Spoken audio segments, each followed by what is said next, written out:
Okay, good morning, everybody. Welcome to the Committee on Veterans and Legal Affairs. We've got a quorum present this morning and we're assembled electronically for the purposes of inviting public comment on legislation pending before us today.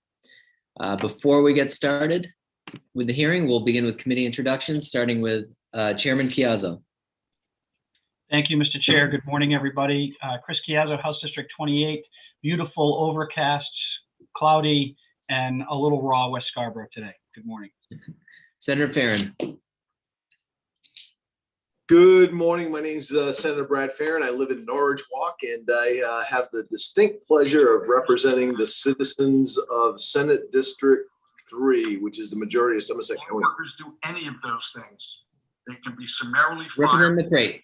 and that firing would be legal. Thank you, Mr. Chair. I'm Jay McCrate, representing Harpswell, West Bath, and Northeast Brunswick in the House. And it's cloudy here too. Representative Supika.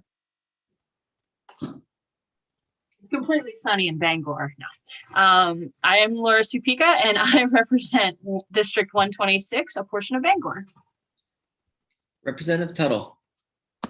Representative John Tuttle, District 18, part of Sanford, primarily Sanford's east side, Mr. Chair. And it's sunny here. Okay, great. Representative Corey.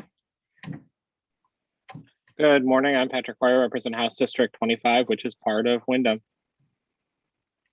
Senator Hickman. I think we saw him a second ago. Good morning. Can you hear me? Yep, you're good. Good morning, everyone. I'm Craig Hickman, representing Senate District 14, 11 towns in Kennebec County. And I'll be in and out because I'm in another committee as we speak. Two committees at once. Representative Wood. Good morning. I'm Barb Wood, and I represent House District 38, which is the western end of the peninsula in Portland. Great. And my name's Louis Lucchini. I represent most of Hancock County in the state Senate. With us today, we have our committee clerk, Karen Montel, and our committee analyst, Janet Stocco.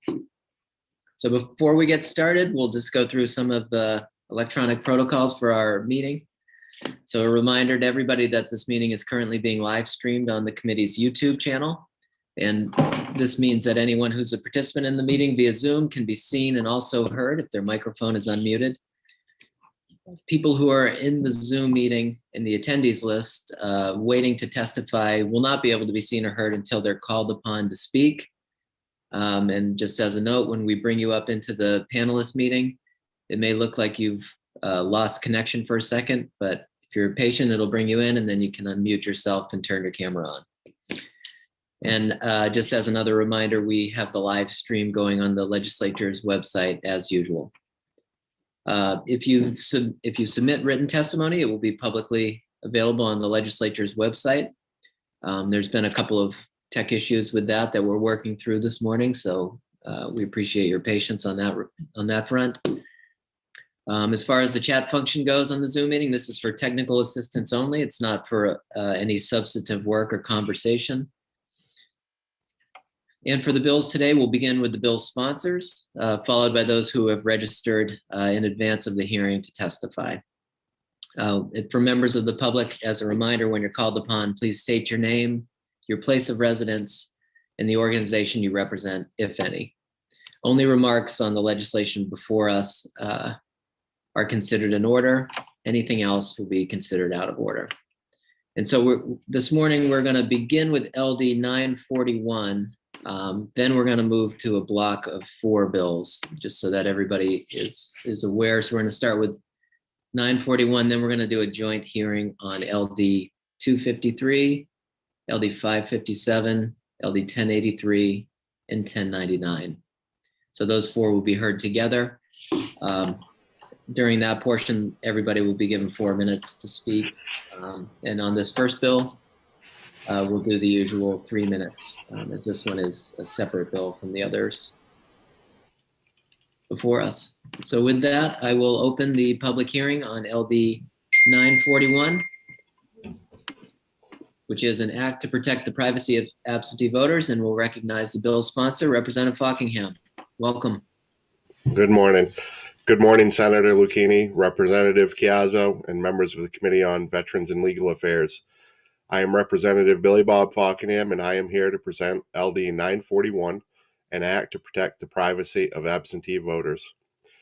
This bill requires an absentee ballot issued to a voter be wrapped in a blank, opaque sleeve of paper or other material of sufficient thickness to prevent the writing on the ballot to be visible when placed in the ballot's return envelope. This bill might seem somewhat unnecessary, but there's a very good reason why I'm proposing it. There are voters, especially our elderly voters, that are concerned about the ability for someone to view their votes at the time of opening their ballot. I'm not accusing any clerks or other poll workers of doing this. However, the ability to do so is there under the current process. I was made aware of this abnormality by a friend that had voted absentee in another state in the past and asked why we don't have a sleeve envelope for absentee ballots. The sleeve envelope inside the absentee envelope protects the ballot from visibility. 16 states require that absentee voters be provided with a secrecy sleeve. A secrecy sleeve, sometimes known as a privacy sleeve, inner envelope, or identification envelope, is a paper document intended to protect the voter's privacy by separating their identity and signature from their ballot. After completing a mail or absentee ballot, a voter places it inside the secrecy sleeve, which then goes inside the return envelope. Once the absentee envelope is inspected and verified and opened, the ballot inside should be protected from visibility. When we go into the ballot box, we are granted with a full level of privacy and deliver that ballot to the box ourselves. This level of privacy should be maintained for absentee voters as well. This bill will relieve anxiety of some voters and may increase participation in absentee voting. I hope you will give this bill an ought to pass report. Thank you for your consideration. I will answer any questions you may have. Thank you, Representative Fockingham. Chairman Chiazzo. Thank you, Mr. Chairman, and thank you, Representative, for kicking us off this morning. I don't think I saw it anywhere in the bill, but I just want to make sure that if the ballot doesn't have a sleeve, you're not going to reject the ballot, correct? Oh, no, absolutely not. Okay. The sleeve, of course, is optional. A person could include their ballot with or without the sleeve, but it's an option there for voters who don't want their ballot to be exposed. So you see, when you send in an absentee ballot, the important information is on the outside. The name of the voter, the signature, the things that matter to count the ballot. When the ballot is opened, the way we currently do it, the ballot comes out of the envelope. At that time, there's nothing protecting the ballot from someone to see who it is. Like I said, I'm not accusing, anybody of that, but that's there, and it does create some anxiety for voters who want that level of privacy, the same level of privacy you have when you go in a ballot box. You go in the ballot box, you're there by yourself, you get to vote, it's only, between you and your ballot, who you voted for. You don't need to tell anybody, and that level of privacy should be maintained for absentee voters as well. Thank you. Any other questions from members of the committee at this time? Seeing none, thank you, Representative. Oh, I think Representative Corey raised his hand. Here we go, Representative Corey. Thank you for being here, Mr. Fockingham. Could an elderly person just wrap a piece of paper around the thing before they put it back in an envelope if they felt like, their privacy was in jeopardy? That's a good question, Representative. And in the absence of a law like this, I don't think that is going to do any good, because when the clerk opens the envelope, if there is something around it, they're going to immediately remove that and throw it in the stack. What this does is this would create a level of privacy with those ballots, so that as the only thing that matters is that this is a good absentee ballot, right? So that's checked. This is a good absentee ballot. Okay, I'm going to open it. Then all those go into a stack. So basically, if people had privacy sleeves, they would go into the stack like that. So at that point, nobody could identify whose ballot that was. They're protected from privacy. They're in a blank envelope at that point. So then they're gone in a secondary action, which is to open them all up to get the ballot out of the. Yeah. Go ahead. So your concern is more that I guess the clerks would then look at the ballots, like obviously nobody's name is with that ballot anymore once they've been taken out of those initial envelopes. Your concern is more that the clerk would look at the ballots and cheat? No, there's no, I'm not talking about any cheating involved here. I'm talking about just the voter having that level of privacy to know that their ballot hasn't, in Maine, we live in small towns, rural towns where everybody knows each other. I literally live in a town where I think I know everybody that lives in it. So people, if people are, hey, you know what I'm talking about, Louis. So you're more concerned just that the clerk would look at how people voted so that they would know how they exactly the people voted.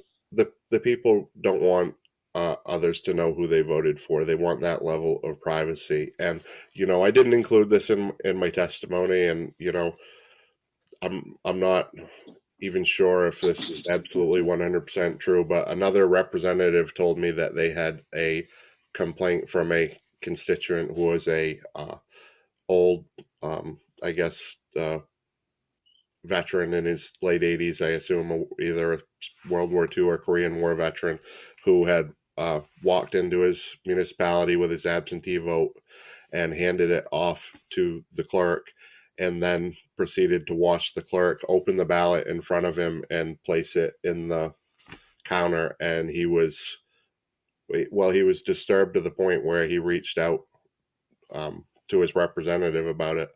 So that's the type of thing that upsets people, and that's the concern that there is out there. And they just want to know that their ballots aren't being looked at. So basically what you're saying is you want the ballots kind of just put into like kind of a random stack of ballots before they're then opened, so somebody can't associate the envelope with the actual ballot. Yep, that's exactly itself. Yep. Okay, I guess that makes sense. That's exactly what it is. Yep. Okay, perfect. That makes sense to me. Thank you. Great. Any other questions? Seeing none. Thank you, Representative Buckingham. Thanks. Okay, now we'll move to the public hearing portion of our hearing. So we will, for the public testimony, that is, just a reminder to state your name, your place of residence, and the organization you represent, if any. And we'll begin with Secretary of State Bellows. She'll be followed by Patty Du Bois and Deborah McDonough. Thank you, Senator Lucchini, Representative Chiazzo, distinguished members of the Veterans and Legal Affairs Committee. I am here to testify in opposition to LD 941.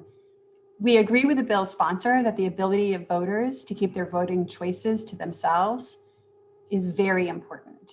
That's why Maine statute already requires absentee ballots to be folded so that voters' choices are on the inside of ballots as they're being processed by our local election workers. In practice, and in conjunction with efforts to keep the cost of Maine's elections from spiraling out of control, the Secretary of State's office considers multiple factors when determining how ballots should be printed for maximum ease of use by voters as well as elections officials. What size ballot is necessary to cleanly list all applicable races with readable text? We go no smaller than 9-point font as our smallest font, while making it clear which voting indicators go with which names, and also ensuring it can be folded to maintain a voter's right to secret ballot. Placement of ballot folds is always considered before we finalize ballot layout. What size return envelope needed is for when the voter mails back or drops off their ballot? What other local ballots or voting instructions will a municipality add to the mailing? What size envelope is needed to get all these items to the voter? And how do we do all of this while taking into account the size and weight limitations on a first-class mailing? We strive to strike the right balance on all of these, and our election staff does an excellent job at it. Adding an additional envelope in the name of privacy is unnecessary and would be redundant to the work already being done at the state and local levels.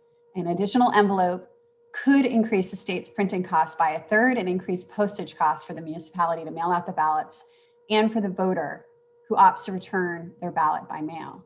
Please keep in mind that 62% of Maine voters voted absentee in the prior election. Many of them were returning their ballots by mail, although absentee ballot drop boxes and in-person absentee voting were available. Additionally, I would draw your attention to what happened in Pennsylvania. The state of Pennsylvania thought that they could accept ballots returned without the secrecy envelopes, and in fact did so in the primary. That was challenged in a case that went all the way to the Pennsylvania Supreme Court, which ruled that ballots returned without secrecy envelopes would be rejected in November. This is something that I would not like to see happen here in our state, to have people's votes returned because of failure to include the secrecy envelope. That concludes my testimony. Thank you. Thank you, Secretary Bellows. Representative Corey. Thank you, Mr. Chair. Thank you for being here, Shanna, or Secretary Bellows. When a clerk processes a ballot, meaning that, they, look at the outside of it, they, marked it as returned in the CVR, they then open the envelope and they take the ballot out, and once they flatten it, right, because it comes folded, is there any requirement that they don't look at the ballot, or can't they see the ballot upon flattening the ballot, or is the flattening a different part of the process after all of the ballots have been put, into a box, and they say, look, you can do all this stuff, you can do it, but we don't flatten the ballots until we've got all the ballots, do you know what I mean, separated from the envelopes? What do we do there? So the recommendation is that the ballots be set aside, folded, and then a group of them be flattened at the same time. Yeah, so that's within a recommendation though, but it's not in statute, correct? I don't believe it's in statute. We can absolutely get that clarification for you at work session. And Patty has been doing this far longer than anyone in this room, so perhaps she can respond to that question as well. Maybe given the way they're folded, maybe that alleviates that, concern in the flattening part, but I don't know if it's in statute, it's good. If it's not in statute, it's not good. You know what I mean? It's just a recommendation. Thank you. And what we could do is have a sample ballot mailed to each of your homes so that you can see the folding and see how secrecy of the voter is preserved in that process. And I think one of the concerns that I have is, Maine voters, we have one of the highest rates of participation in the country. If you change a process and require them to do something they've never had to do before, and then you require discarding of those ballots because they are so-called naked ballots, you could potentially be disenfranchising many, many voters and changing the outcomes of races. Yeah, no, I don't disagree with that. I'm just concerned about the process. Thank you. Any other questions from members of the committee at this time? Seeing none, thank you, Secretary Bellows. Okay, next on the list, we have Patty Du Bois. Welcome. And Ms. Du Bois, you're on mute still, sorry. Yeah. Thank you, gotta love Zoom. Yeah. Good morning, Senator Lucchini, Representative Chiazzo, and members of the Veteran and Legal Affairs Committee. My name is Patty Du Bois. I'm a member of the Legislative Policy Committee of the Maine Towns and City Clerks Association, and I live in the town of Winslow. Maine Towns and City Clerks are opposed to LD 941 for several reasons, and we thank you for the opportunity to share our points with you this morning. Guidelines which are used by the Secretary of State standardize the processing of absentee ballot and protect the voter's privacy. Election staff separate the voted ballot from the voter's return envelope and keep the ballot folded when it is placed in a bin with other voted folded ballots. After a number of voted folded ballots have been placed in a bin, the election official then unfolds the ballots and either feeds them into the tabulator or bundles them for hand counting at the close of the polls on election night. Adding an additional sheet of paper in the mailed absentee ballots will add more postage cost to the mailing ballot to the voter and may add more postage cost for the voter to return the ballot to the municipal office if they choose to mail it. In addition, there would be an additional cost to the municipalities to purchase the paper stock to be used to wrap the ballots. Even if instructions are provided to the voters, some may not use the privacy sleeve when returning their ballots by mail. Clerks pointed out that the current return envelope is of sufficient thickness to conceal the voters' ballot choices, and that the absentee ballots are folded in such a way that the ballot choices are not facing toward the outside anyway. Thank you for the opportunity to speak on this, and I'm happy to answer any questions. Thank you, Ms. Du Bois. Any questions from the committee at this time? Seeing none, thank you for your testimony. Thank you. Okay, next up we have Deborah McDonough. Welcome. Thank you. I'm Deborah McDonough from Scarborough, and I'm here today as a volunteer with the League of Women Voters of Maine. While in principle we support measures to protect voter privacy, we're not convinced that this bill provides the best solution, and so testify against LD 941. The League of Women Voters believes that every citizen has the right to vote safely and securely, and acknowledges that the secret ballot was a major advance in protecting voters from intimidation, blackmail, retribution, and vote buying. Given that absentee ballots are submitted in an envelope bearing the voter's name and address, election officials must take special care to ensure that privacy is protected while the ballot is in transit and during the process of removing the voted ballot from the envelope. In our reading, this bill might not address privacy concerns as envelopes are being opened. It requires that ballots are wrapped when they are issued, and it states that the goal is to prevent the writing on the ballot from being visible when placed in the ballot's return envelope. The bill does not appear to require leaving the sleeve intact as the ballot is pulled from the envelope. While 16 states do require election officials to supply a privacy sleeve, other states, including Maine, have instead designed envelope processing protocols to limit the degree to which an election worker has the opportunity to see the voted ballot and the voter's name at the same time. While the use of a privacy sleeve might provide an additional layer of protection, it would add an additional step to the absentee ballot processing procedure, which would in turn require additional time or staffing in each municipality. We would instead encourage the Secretary of State to review the current procedure, make any necessary changes to ensure the privacy of citizens who choose to vote absentee. We also recommend citizen oversight of compliance with election procedures, including those related to absentee balloting, and included such a provision in LD 1155, which this committee heard on Monday.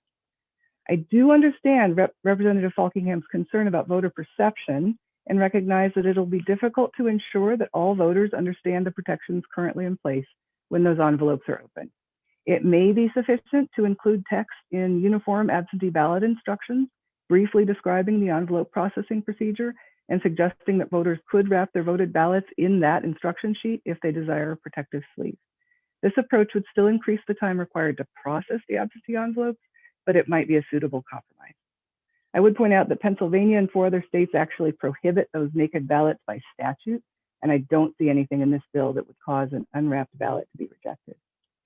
In short, we find that the concerns about absentee voter privacy can be addressed without the addition of an additional sheet of paper, and urge you to vote ought not to pass on LD 941.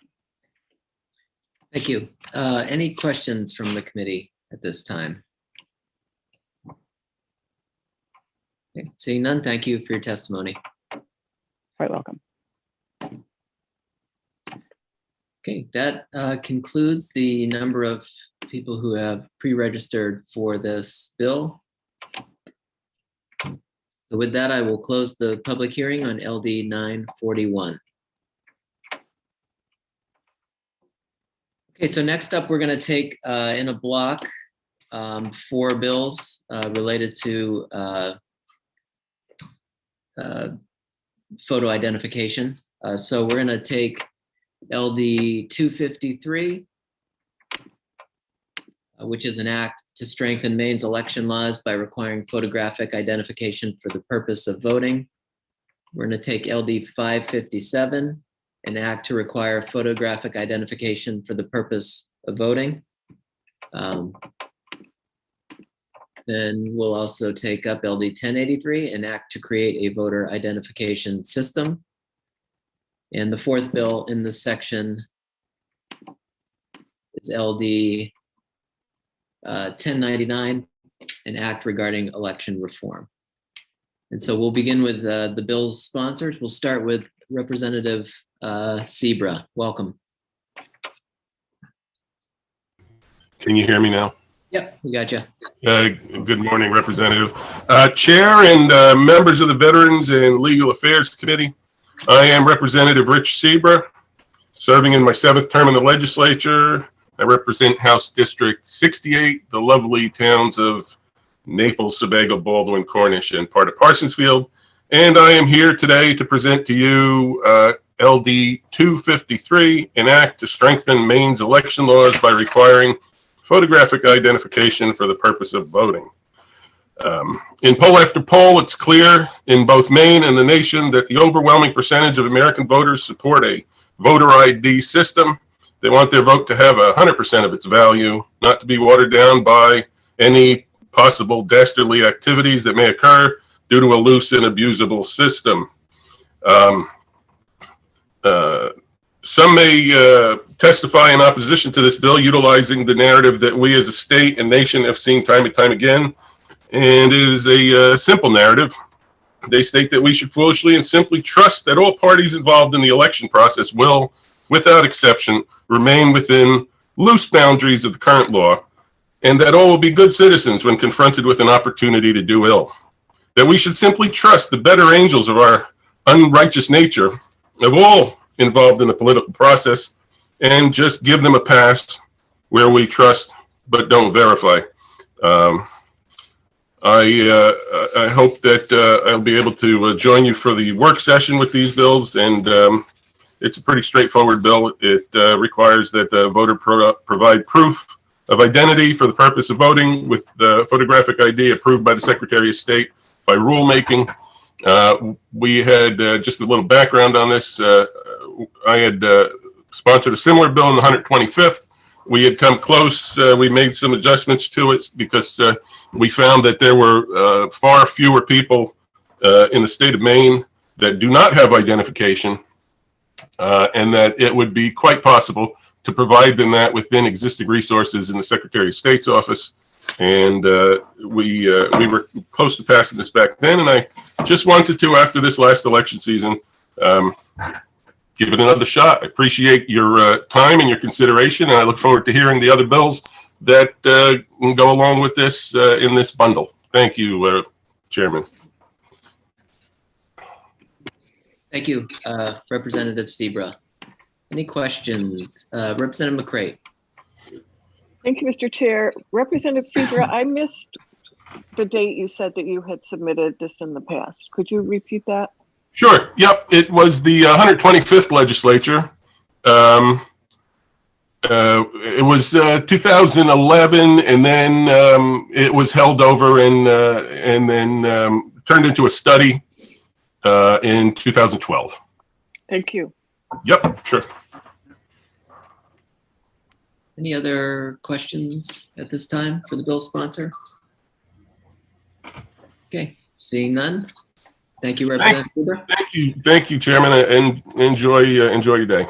Thanks, you too. Next up, we'll recognize Representative Johansson, who is the sponsor of LD 557. Welcome. Thank you, sir. Senate Chair Louis Lucchini, House Chair Chris Chiazzo, and honorable members of the Veterans and Legal Affairs Committee. Good morning, and thank you for this opportunity to introduce my bill. I have complete confidence this committee will unanimously report out a superior bill, which will be enthusiastically endorsed by the chief executives, so I will be brief. My name is Chris Johansson, and I represent House District 145, which is the 18 organized towns between Bridgewater and Sherman in southern Aroostook County. My bill, LD 557, would require some form of photo ID to prove a voter is a resident of the state of Maine and a United States citizen entitled to vote here.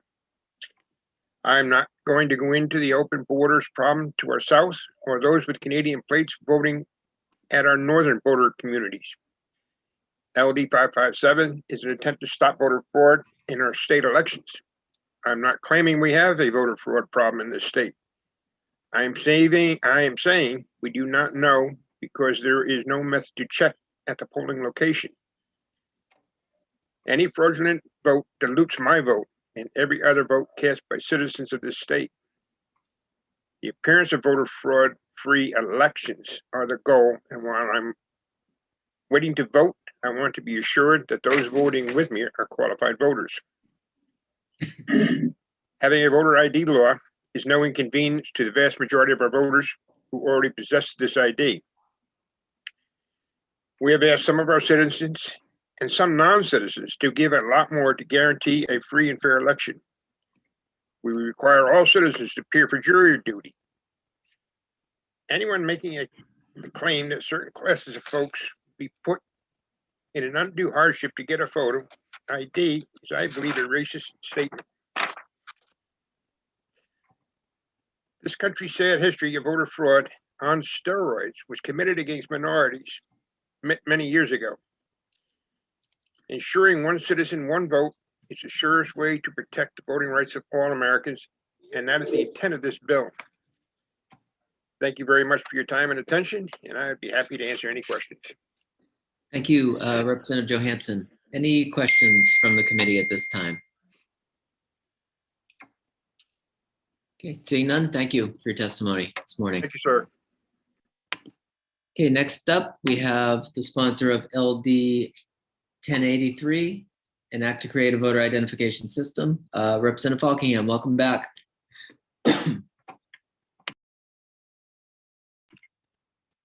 Representative, you're on mute, my friend. There we go. I do that all the time. Oh, how many times? God, I hate that.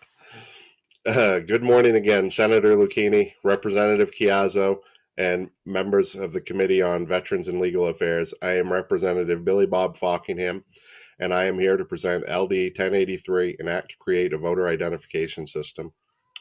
This bill requires the presentation of proof of identity in the form of a photograph identification document when voting in person. Acceptable photograph identification is a current and valid driver's license or non-driver identification card issued in the state, a United States passport, a military identification, or a permit to carry a concealed handgun issued in this state if that permit includes a photograph. An identification issued by a college or university in this state may not be accepted for voter identification. The bill also allows a person who does not possess photograph identification document to request a free voter photograph identification card from the Secretary of the State. I'm not sure about the other bills, but that may be a significant difference between my bill and their bills. This bill is probably the simplest that has ever been proposed in this legislature. It simply uses a form of identification that almost every Mainer already possesses. For those rare few that don't possess one of the forms of picture ID, one will be provided to them at no cost for the purpose of voting. It's really that simple. This bill will improve confidence in our election integrity. After the 2020 election, 75% of Republicans did not have faith in our elections. After the 2016 election, 65% of Democrats did not have faith in our elections. I think it is clear to see that diminished faith in our election integrity isn't a partisan issue. This bill will take a step in improving confidence in our elections. So being curious as to why a simple procedure to improve election integrity would be opposed, I looked at testimony in opposition to a previous voter ID bill. In her testimony of February 27th, 2019, Deputy Secretary of State Julie Flynn testified that this was a solution for which there is no documented problem. So how would there be a documented problem with no mechanism to find it? That would be like giving out driver's licenses with no photos and then claiming there's no evidence of identity fraud. Ask yourself, why do we mandate photos on driver's licenses? Think about that. On November 6, 2020, I wrote a letter to Secretary of State Matt Dunlap. Maine people, and this is from the letter, Maine people need to have faith in their elections. There is concern and anecdotal evidence of citizens from other states registering and voting in our elections. I am concerned that people have registered and voted in our elections, because of our lenient voter registration laws while maintaining citizenship in another state. And the letter went on to say, although our election laws provide leniency for voting registration, they also bear responsibility and honesty thereafter. Our election laws are clear. If you vote in Maine, you must be a citizen of the town in Maine that you registered to vote. I am calling on you to cross-reference these voter registrations with other legal identification that you have access to as Secretary of State, such as a Maine driver's license and state IDs. If these voters have registered in Maine, it is also their responsibility to have a Maine driver's license, pay Maine excise tax, and register their vehicles in the state of Maine. It is not legal to be a citizen in two places and claim citizenship for the benefit of voting in one state while maintaining citizenship in another state for other reasons. If these people are fraudulently voting in our elections, action should be taken. My request for a cross-reference of these bills was denied. So how is it that the same office that comes before you to testify that there is no documented problem with voter eligibility can be the same office that refuses to investigate the issue? So the testimony of Deputy Secretary Julie Flynn went on to address dual voting. Dual voting is when someone votes in two or more places in the same election. The report concluded that this happened rarely. However, I don't see what this proves because we are addressing the issue of fraudulently voting in one election, not multiple locations. If fraudulent voting activities are occurring, the biggest concern is fraudulent voters are casting votes in one location where their vote will be of more significance and carry more weight. Another concern seemed to be that a provisional ballot process would need to be replace our current challenged ballot process. In my opinion, this would be a significant improvement. Very few ballots are challenged. Deputy Secretary Flynn states that challenged ballots are extremely rare. I wonder why. Well, let's just examine how a vote gets challenged. Maine statute states, the challenge must be made to the warden. The challenger must state in the form of a signed affidavit setting forth under oath administered by the warden the challenger's name, address, party, affiliation, status as a registered voter in the municipality, the name of the voter challenged, the reason the particular individual being challenged may be ineligible to vote, the specific source of information or personal knowledge upon which the challenge of the particular individual is based, and a statement that the challenger understands that making a false statement on the affidavit is punishable under penalties of perjury. I can't imagine why there aren't thousands of people jumping in line to challenge ballots with this simple process. As I stated, provisional ballots would be a significant improvement. The next section of opposition from the Secretary of State's office said that the free IDs would cost the state an unknown amount of money. I would like to counter that the amount of people without a valid picture ID are extremely small, but the number of new voters with out-of-state driver's licenses that would be forced to flock to the DMV for new Maine driver's licenses could be a very significant boost to state revenue. Bottom line, this bill doesn't hinder or restrict anyone's access to the voting booth. It does improve election integrity and confidence. Do the right thing and give LD 1083 an ought to pass report. Thank you for your time and consideration. I'll answer any questions you may have. Thank you, Representative Fockingham. Any questions from the committee at this time? Okay, seeing none, thank you for your testimony. Okay, next up, we will recognize the sponsor of LD 1099, an act regarding election form. So welcome, Senator Moore. Thank you, Senator Lucchini. Good morning, Senator Lucchini, Representative Chiazzo, distinguished members of the Joint Standing Committee on Veterans and Legal Affairs. My name is Mary Ann Moore, and I represent Senate District 6, which includes all of Washington County, along with Winter Harbor, Goldsboro, and Sullivan in Hancock County. I am here today to present LD 1099, an act regarding election reform. After the election in November 2020, we all heard volumes of accusations regarding how poorly some elections were held across the United States. I was asked by a constituent who is the chair of the Washington County GOP committee to put in this bill. As you can see by the summary, this bill proposes to amend the voting laws in the following ways. 1, prohibits incarcerated persons from voting. 2, it requires ballots to be in paper form. 3, it requires photo identification to vote. 4, it prohibits accepting ballots after the polls close. 5, it prohibits the buying of a vote by another person for money or anything of value. And 6, allows absentee voting only for a person who is unable to vote, the reason for which is certified by the person, and requires 2 other persons to collect and deliver the ballot, each of whom must certify the collection and delivery. My initial thoughts when I reviewed the list provided by Mrs. Simpson was that most of these items were already part of the election rules. However, I've not been successful in referencing the items, thus my submittal of this bill. At this time, I would like to read the testimony of my constituent who requested this bill and who is unable to attend today's hearing. Thank you for your work, members of the Veterans and Legal Affairs Committee, in hearing and discussing the many bills presented to the 130th legislative body. Thank you, Senator Mary Ann Moore, for submitting the act regarding election reform, LD 1099. Voting is a valuable right of American citizens. It is a right that has been petitioned for by many groups of people over the decades, and hindrances such as the poll taxes and property ownership were removed. State by state, hindrances for citizens of the United States to vote were removed. Just last year, women celebrated 100 years of the right to vote by the passage of the 19th Amendment. In 1954, Maine gave Native Americans living on reservations the right to vote. In 1986, our overseas military and other overseas citizens were given the right to vote.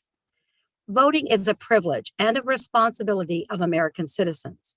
If one breaks the laws of our state, one also suffers the penalty of losing the privilege of the vote while incarcerated. Unfortunately, some despise the privilege and responsibility of voting, and they use it as a tool to gain votes illegally to promote themselves to office. They buy votes. They encourage people to pretend they are someone else, even dead people. They find ways to hack electronic balloting and manipulate paper ballots to increase their selfish intent to win an election.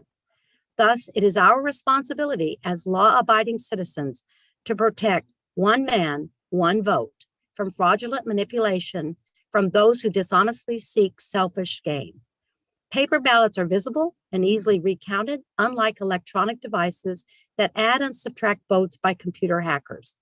These paper ballots are issued by a clerk who has requested easily obtainable photo identification to verify the person is who he or she purports to be and provides evidence of residency, not false citizenry, and said person is actually alive. Citizens vote responsibly by making sure their ballot has arrived to the clerk for counting by the close of Election Day. This also prevents ballot dumping after hours. Candidates should not be involved in the act of bribery and vote buying. This manipulation needs to be outlawed. We should be a state of integrity whose citizens exercise the freedom of truth. Not all citizens are able to transport to the town office or the polling place to vote and need to vote by absentee ballot. Those ballots should be as carefully monitored as they are on voting day, with witnesses to certify the delivery and voting to the identified citizen requesting the ballot. I realize that out of town and overseas absentee balloting would be difficult under the current suggested method of LD 1099 and should be modified to allow the ease of delivery and collection that is secure and ensures the integrity of the vote. Please vote ought to pass for the protection and integrity of Maine's voting citizens. Thank you, Joyce Simpson, and she's a Whiting resident. So thank you. At this time, I thank you for your time and consideration, and I would be happy to answer any questions that I might be able to answer. Great. Thank you, Senator Moore. Any questions from the committee at this time? Okay, seeing none. Thank you for your presentation this morning. Sure. Great. Okay, that concludes the sponsor portion of this hearing. So now we'll move to the public comment division. Again, we'll remind people that when you're called upon to speak, to please state your name, your residence, and the organization you represent, if any. And so we'll go through the list of people who have signed up to pre-register or to register to testify, and we'll begin with Kathleen Nichols. And Kathleen will be followed by Penny Morrill.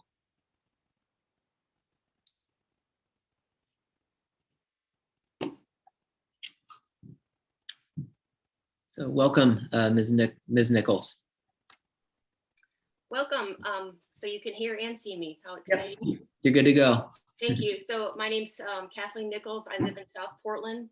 And I wish I could run out to the beach right now and do my own poll, but I don't want to be a pain in the neck, because I truly feel that the majority of Republicans for certain, and even Democrats, and especially non-registered, non-affiliated voters, they do believe in voter identification. And I urge you to please vote to pass LD 253, 557, 1083, or a variation, so we do have some integrity in our electoral system. I think now more than ever, we need to bring greater credibility to our election system. This supporting voter identification is a no-brainer. I recall a couple years ago, and probably is still happening, where hundreds of out-of-state students were allowed to vote in Maine elections with their school IDs. And on the other hand, we keep losing, great folks to retirement or better business environments out of state, better job opportunities elsewhere. And I guarantee that most of those people abide by the law and vote legally in their own state of residence.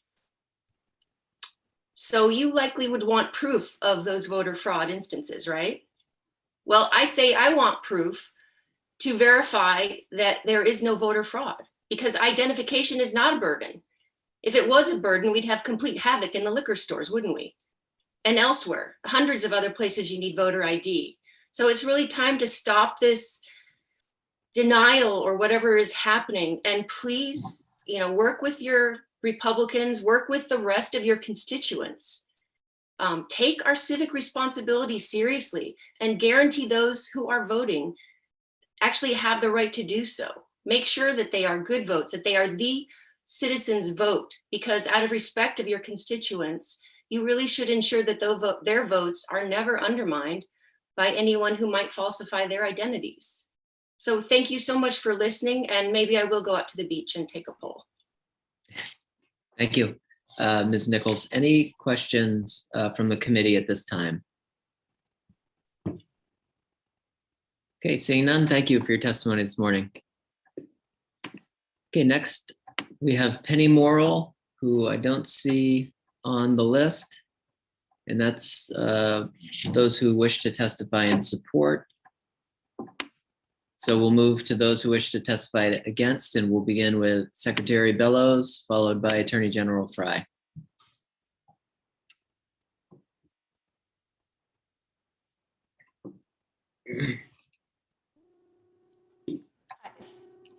Welcome. Thank you, Senator Lucchini and Representative Chiazzo. I apologize, bouncing between computers and different committees. That time of year. My name is Shanna Bellows. I'm Secretary of State and the Chief Elections Officer for the state, speaking today in strong opposition to LDs 253, 557, 1083, and 1099. We can all agree. And first, I just want to start with a little bit of just an invitation. Some of the testimony from Senator Moore's constituent was just not accurate about how Maine elections work. Our office is happy to meet with any member of the legislature and their constituents to walk through how our elections work, to make sure that people understand some key pieces. And indeed, the bill itself is founded in some misinformation. For example, Maine has paper ballots. We do not engage in electronic voting. Maine ballots are secret under the law, and it would be illegal to purchase votes already. Clerks are not permitted to accept ballots after the polls close. Those pieces of this bill are addressing things that Maine statute and Maine practice already prohibit. I think we can all agree that the constitutional right to vote guaranteed to all Maine citizens under our Constitution is fundamental to our democracy. All voters should have the freedom to vote equally, and any bill that infringes on that freedom should be viewed with the strictest scrutiny with regards to the need and public interest. With regards to LD 1099, that would violate Maine's Constitution, Article 2, that provides voting rights for all citizens, and in fact would require a constitutional amendment. Forcing people to carry a specific type of ID to vote would result in logistical challenges, financial burdens, and potential discrimination. And it seems there may have been some confusion in earlier testimony as well. It's important to note that Maine voters confirm their identity when they register to vote. But the logistics of forcing people to show a specific ID at the polls when they vote would cause undue hardship at all levels of election administration, especially for the approximately 500 municipalities that would be at the front lines of implementation. Consider the time for each voter to check in at the incoming voter list to obtain a ballot, and what it would take for election officials to look and confirm the voter's identity and address. While we do not have scientific data on check-in times in Maine, on average, the current process should only take about 1 to 2 minutes. We are very lucky that we've not seen the long lines that exist in other states. And although none of these ballots have language to explicitly allow a voter without a photo ID to vote a provisional or challenged ballot, the Federal Help America Vote Act of 2002 would require that. And the process for administering challenged or provisional ballots would likely take several minutes and require the hiring of extra election officials to handle that process. Requiring voters to carry an ID to vote does nothing to advance true election integrity. In the 26 years that Deputy Secretary Julie Flynn has overseen the Elections Division, there has not been any evidence presented to the state of voter impersonation at the polls in order to influence the outcome of an election. The Elections Division did in fact investigate this issue at the direction of the legislature in 2011, preparing a report in 2012 that found that this was not a problem. And we review potential cases of dual voting every year. When we say these bills present a solution for which there is no documented problem, it is rooted in experience and that work. Thank you. I'm happy to answer any questions about my very significant and detailed testimony or anything else. Thank you. Great. Thank you, Secretary Bellows. Senator Farron. Thank you, Mr. Chair. Thank you, Secretary of State Bellows. I just struggle a little bit, and I understand how passionate you are about the testimony, and I listen to this because I've introduced this bill in the past myself, and we talk about disfranchising voters. Well, I can tell you personally, where I live and the people I represent, there are people that are just disenfranchised because they do have those concerns, and whether they're real or the numbers are there are folks that are not participating in the process because they don't believe in the process. So as much as carrying an ID might have the potential to disenfranchise some folks, I truly believe there are folks in the state of Maine that we are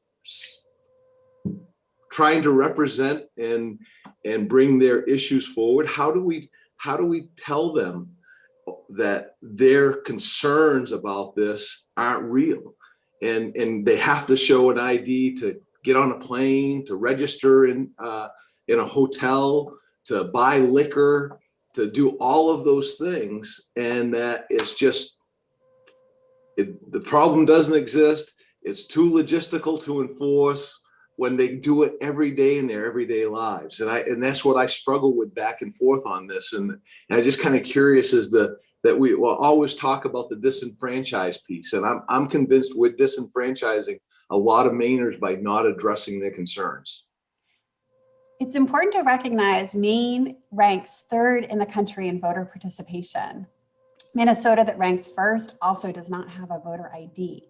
And we do require proof of identification for voter registration. People, when they register to vote, are in fact showing residency and that they are who they say they are. The concerns about disenfranchisement from forcing someone to carry an ID to the polls are grounded in data and a disproportionate impact on voters of color, poor people, seniors, people who experience homelessness, people with disabilities, students, and low-income communities. We should be really proud of what we have done as a state to move us forward, and implementing these bills would put in place a form of discrimination which is truly, unfortunately, rooted in white supremacy. When we look at what has happened in other states across the country, starting with literacy tests, poll taxes, moral character tests, the voter ID has become one of those tools of suppression. And that was found in a report by the nonpartisan US Commission on Civil Rights, which is an independent organization. And they found, quote, this is in my testimony, that voter ID laws, quote, wrongfully prevent some citizens from voting and have a disparate impact on voters of color and poor citizens. That's data, and it's really important to keep it in mind. Follow up, Mr. Chair. Yeah. Well, I have to tell you, Secretary of State Bellows, I find that I support voter ID, and I am not a white supremacist. I don't think that goes along those lines. And that, one of the things about this committee and dealing with the Secretary of State's office, being on this committee in the past, that we've tried to look at implementing and providing that data that you're talking about, and not inferring our own personal views into those things. So I find that just a little troubling, that if you support the voter ID piece, that suggesting that we support white supremacy, and that's not true. Thank you for that clarifying follow-up. I appreciate that. It's important to note that when we talk about, in my testimony, when I say voter ID laws are rooted in white supremacy, I'm not talking about the intent. I know that all the sponsors bringing this forward have good intentions. I'm talking about the impact of the policy, that the impact grounded in data is a disproportionate impact on Black, Indigenous, and voters of color. And so regardless of what people's intentions are, the data demonstrates that that is the impact. And I'm so glad you asked that question, because you're absolutely right. I'm not suggesting that anyone has wrongful motivations. I just want people to be aware that that's what the impact has been. Yes, follow up is to just that. Jenna, I respect you in that piece of it. I mean, that's the data that you're presenting and the data that you believe. I'm not totally convinced that data is what I believe and what some other folks do. So just because we're presenting that data and it is in your testimony, it does not necessarily mean it's from one source. And we can have those discussions as it goes along, but that's just not cast in stone that that's actually 100% accurate. Representative Corey.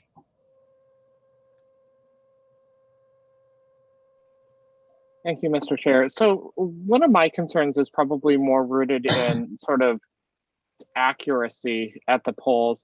I had an incident in my family where my parents a few years ago went to the polls, and my wife's name is, or not my wife, my mother, that sounded really horrible.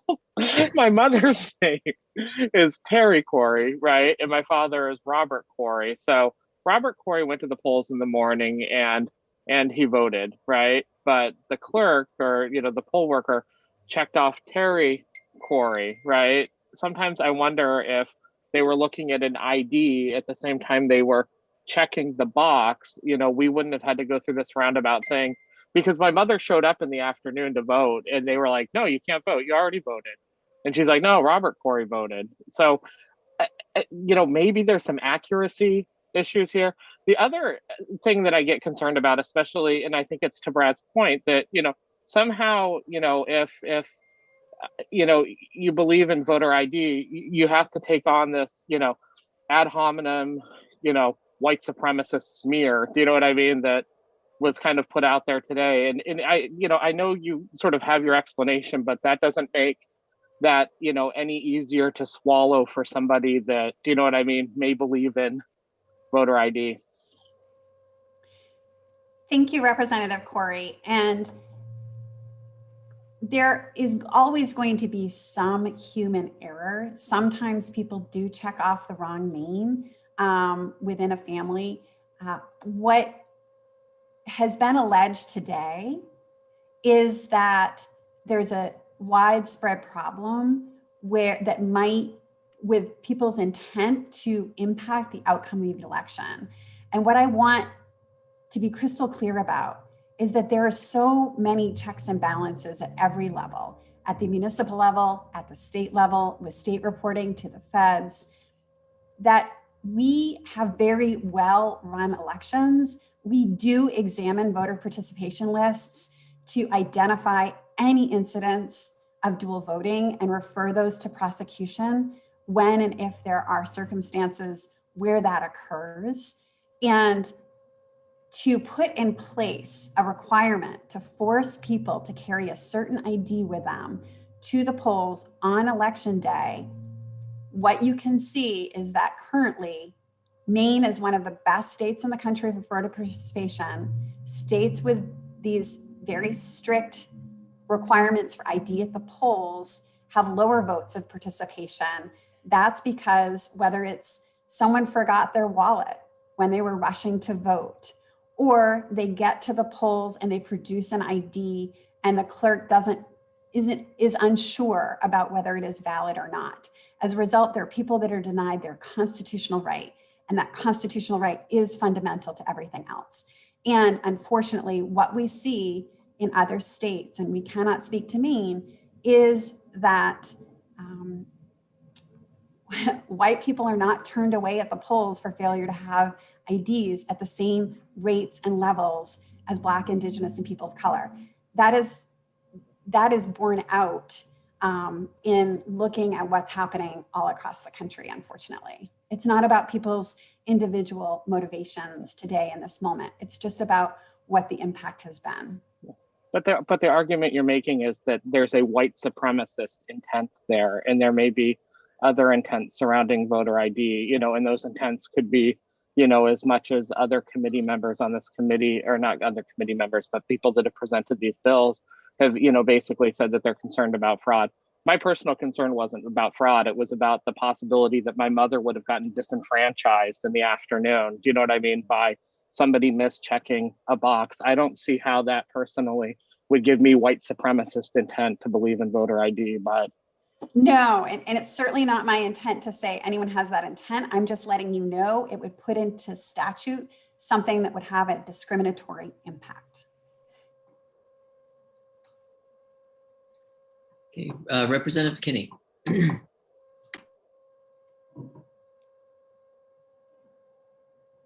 Representative, you're muted still, sorry. Sorry, I was having trouble. My computer decided to do some updates. I hate when that happens. Yeah, I was trying to get out of it. It wouldn't go. I just want to echo what Representative Corey said. I've had the same thing happen. You know, small town. Everybody knows everybody, sort of. But my father-in-law went to go vote, and he and my husband have the same name, difference being Junior versus the third. And they messed it up. They checked off the wrong person. And, you know, and I guess I've got to go with some of Representative Corey's comments that if this makes us white supremacists, that, and the idea that whites are not going to be disenfranchised, that's not really true. This was actually disenfranchising white people from being able to possibly vote, and they weren't sure. They couldn't remember who it was that did actually come in and vote. And my husband almost didn't get to vote because of this. But if they had checked it off and realized, okay, that's it, you're not the third, so we'll check off the one that's not the third. But we do live in the same town and our address is almost identical, but we do have different IDs. And I don't know, I just don't, I'm not seeing it in Maine. I can't imagine why this is such an issue. You need an ID to do everything nowadays. I mean, everything. You can't have a bank account. You can't get assistance. You can't get anything without having an ID. So the idea that voting, which is such a precious right for all of us, wouldn't we want to make sure that it's being done by the people that are registered to vote? You know, even in my small little town, when I've been the ballot clerk, I don't know everybody in town. And if I had had someone be able to show me an ID so that I could check off the right name, people that use nicknames, you don't necessarily know what their real name is. We've had that bill before us. It just, this just seems like a no-brainer to have to protect our election results and so forth. Thank you very much for that question. I just want to say I appreciate that in both of your circumstances, your family member was permitted to vote. Requiring people to show a particular ID at the polls on election day is not going to eliminate some human error and some confusion sometimes. But when you evaluate any restriction or barrier to voting, you have to look at what problem you're actually seeking to resolve. And is the consequence going to increase and support people's constitutional right to vote or potentially infringe on that right to vote? And what we're sharing with you is that the logistical challenges, the costs of voter ID would not result in increasing or securing more people's right to vote. In fact, what it would do is reduce the number of people potentially participating in our elections. And again, as a reminder, it's really important for everybody to understand there is a careful review of identity and residency when you register to vote. What we're expressing concerns about is, imagine if you had to produce an ID like you have to at the airport on election day. Do we really want to see long lines at the polls like we see in other states because people are being required to produce specific documentation and elections officials are having to review that? And what would you say to a constituent who says, I voted 20 years and on election day, I forgot my wallet and I didn't get to vote? And so those are the types of concerns that we're expressing and sharing with you.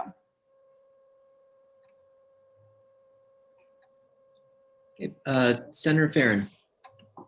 Yeah, thank you, Chair. Madam Secretary, when you talk, we keep going back to when people register to vote.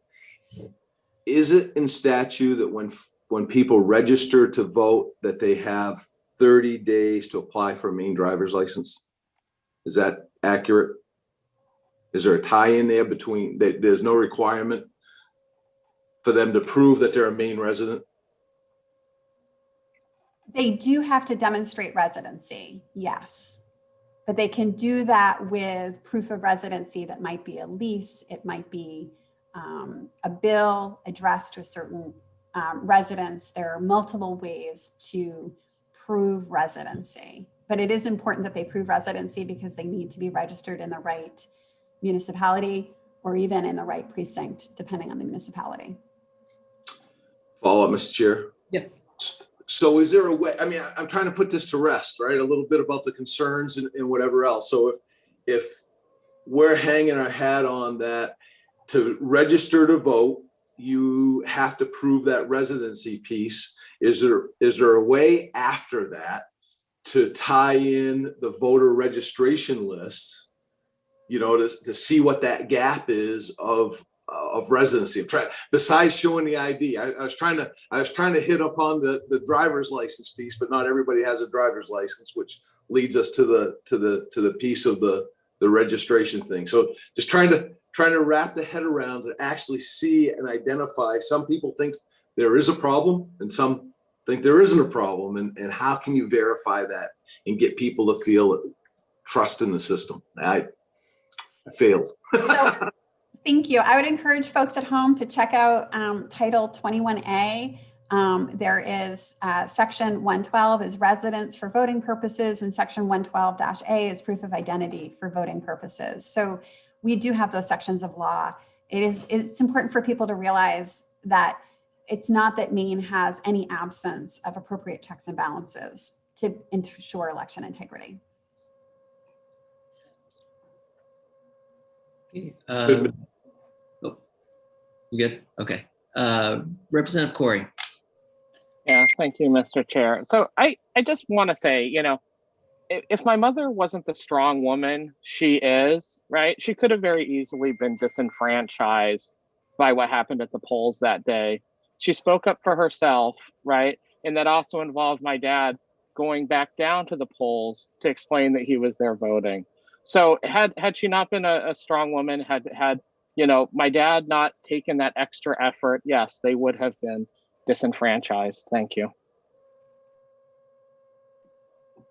Okay, any other questions at this time? Okay, seeing none. Thank you, Secretary Bellows. Thank you. Okay, next up, we have Attorney General Fry, and he'll be followed by Deb McDonough. So welcome, Attorney General Fry. Thank you. Hopefully you can hear me. I sometimes forget to take that mute off. So good morning, Senator Lucchini, Representative Chiazzo, members of the Veterans and Legal Affairs Committee. My name is Aaron Fry, and I have the privilege of serving as Maine's Attorney General. I'm just going to hit on some material that I submitted in the form of letters to the committee relating to my opposition to these 4 bills, specifically opposition to LDs 253, 557, 1083, and 1099. And so starting first with the voter ID, because that's a characteristic of all 4 of these pieces of legislation. There are some states that have moved forward with voter ID laws, and it would appear that their purpose is to create barriers to voting. Whether or not it is intended, they do create barriers because it's one more thing that a voter is going to have to do to be able to exercise their constitutional right to cast their vote. And these laws, as had been discussed, have been shown to have a disproportionate impact on communities of color, lower income Americans, younger Americans, and elderly individuals. Now, the stated rationale for these voter ID laws, in fact, for all of the proposals that are before the committee today, is rooted in the idea that there is widespread voter fraud that can only be addressed by these reforms. And my office, AG's offices across the country were involved in significant litigation on this question of the existence of fraud, the opportunity for evidence to be presented. And this question, this litigation confirmed that there was just no evidence presented to support that there's any widespread fraud, if any fraud, that needs to be addressed through legislation like this. Now, the fact of the matter is that thanks to the hard work of Maine's municipal clerks and registers in coordination with the Secretary of State, voting in Maine has been remarkably secure. The type of fraud that these ID provisions seek to get at, the impersonation of an individual, is virtually non-existent. And when it has happened in Maine, my office, it's been identified. The perpetrator has been held accountable. So there are laws in place to address this behavior when evidence is presented and we can act. The other thing I want to add about the IDs is that it does leave Maine vulnerable to litigation. Voter ID laws have frequently drawn court challenges on a variety of grounds, including alleged violations of the Voting Rights Act, violation of the 14th and 24th Amendments, and violation of state constitutional provisions. While there are some states that may be able to be taken to make this legislation a little bit more defensible, these changes would not insulate the law from legal challenge, nor eliminate the risk that Maine may have to lose and pay for attorney's fees. So I put that out there as something for the committee to consider. With respect to the other provisions that are included in 1099 that are put forward, specifically these are prohibiting the accepting of ballots after the polls close, prohibiting incarcerated Mainers from voting, imposing an unnecessary provision regarding vote buying, and basically eliminate in its text the absentee voting. You will see in what I have presented in written form, I hope, the number of different problems that these proposals have from a legal perspective. And so what on page 2 of the letter that I submitted relating to 1099, I asked that the committee consider that there are different laws in place that 1099 either run counter to or different pieces of constitutional and statutory framework that these proposals would confront. So the freedom to vote, as I think we've all sort of talked about today, is really among the most fundamental rights that's afforded to citizens of the United States, of Maine, who are aged 18 and above, and one that a lot of work has gone into to ensure that the franchise is available for. And so I can't find, either as a matter of law or as principle, how these proposals seek to not only create accountability, but also ensure access that we need to have. The consent of the governed is so important to what it is that our democracy is about, our republic is about. And so I am asking that this committee consider what I have put forward as different questions and end up voting ought not to pass on these 4 different pieces of legislation. Happy to answer any questions today. Certainly willing to be available for any work session on these bills in the event that I'm not able to answer questions in completeness this morning. Yeah. Thank you, Attorney General. Representative Corey. Thank you for being here, Attorney General Fay. Frey. So last night I went to a liquor store and I bought a 6-pack of beer, and I had to show, even though I'm graying, and everything else on the sides, I had to, show an ID, for the obvious reason that, I had to prove, how old I was and everything. And I'm accustomed to that. It doesn't bother me. I'm good to go with that one. What was interesting is last night I actually got scheduled to get a vaccine in Maine. So at 6 p.m. on Thursday night, somebody will stick a needle in my arm. But prior to that happening, I actually have to show up with a photo ID. And I don't know if that's to prove my residency or that, I fit within the certain age group that gets that vaccine. So my question is, right, does requiring an ID for vaccination prevent access to a life-saving vaccine for Mainers? That very well may be a legitimate conversation for communities that are not able to access the vaccine because of a barrier that's been put in place for them to access that, to the extent that no other way in which they would be able to establish their residency or their appropriateness beforehand. It sounds like a good case for the AG, right? So I hear that, and I understand the concern that there are IDs that are required, that IDs required for certain types of things. I don't know that that's a justification for requiring an ID here. I think it does raise a question about the appropriateness of IDs in those other settings. I also think that to the extent that there's some suggestion that an ID is necessary for voting, it would help if evidence creating that nexus between lack of ID and some level of non-discrete voter fraud. I think that's important when you're talking about the exercise of a constitutional right. Accuracy and access are equally important when exercising a right like this. And so I hear the perfectly appropriate comparison on the ID. I just don't know that that's a reason, that the concerns about whether or not IDs are appropriate in these other settings, I don't know that that's a reason we should need to change the process that's been working just fine here in Maine relating to how Mainers cast their votes. Just a real quick follow-up. Yeah. Just a quick follow-up. Have we had a lot of vaccine access fraud in the state of Maine? Well, you may have heard that maybe somewhat outside the scope of this bill's hearing, but if you'd like to respond, Attorney General, you can.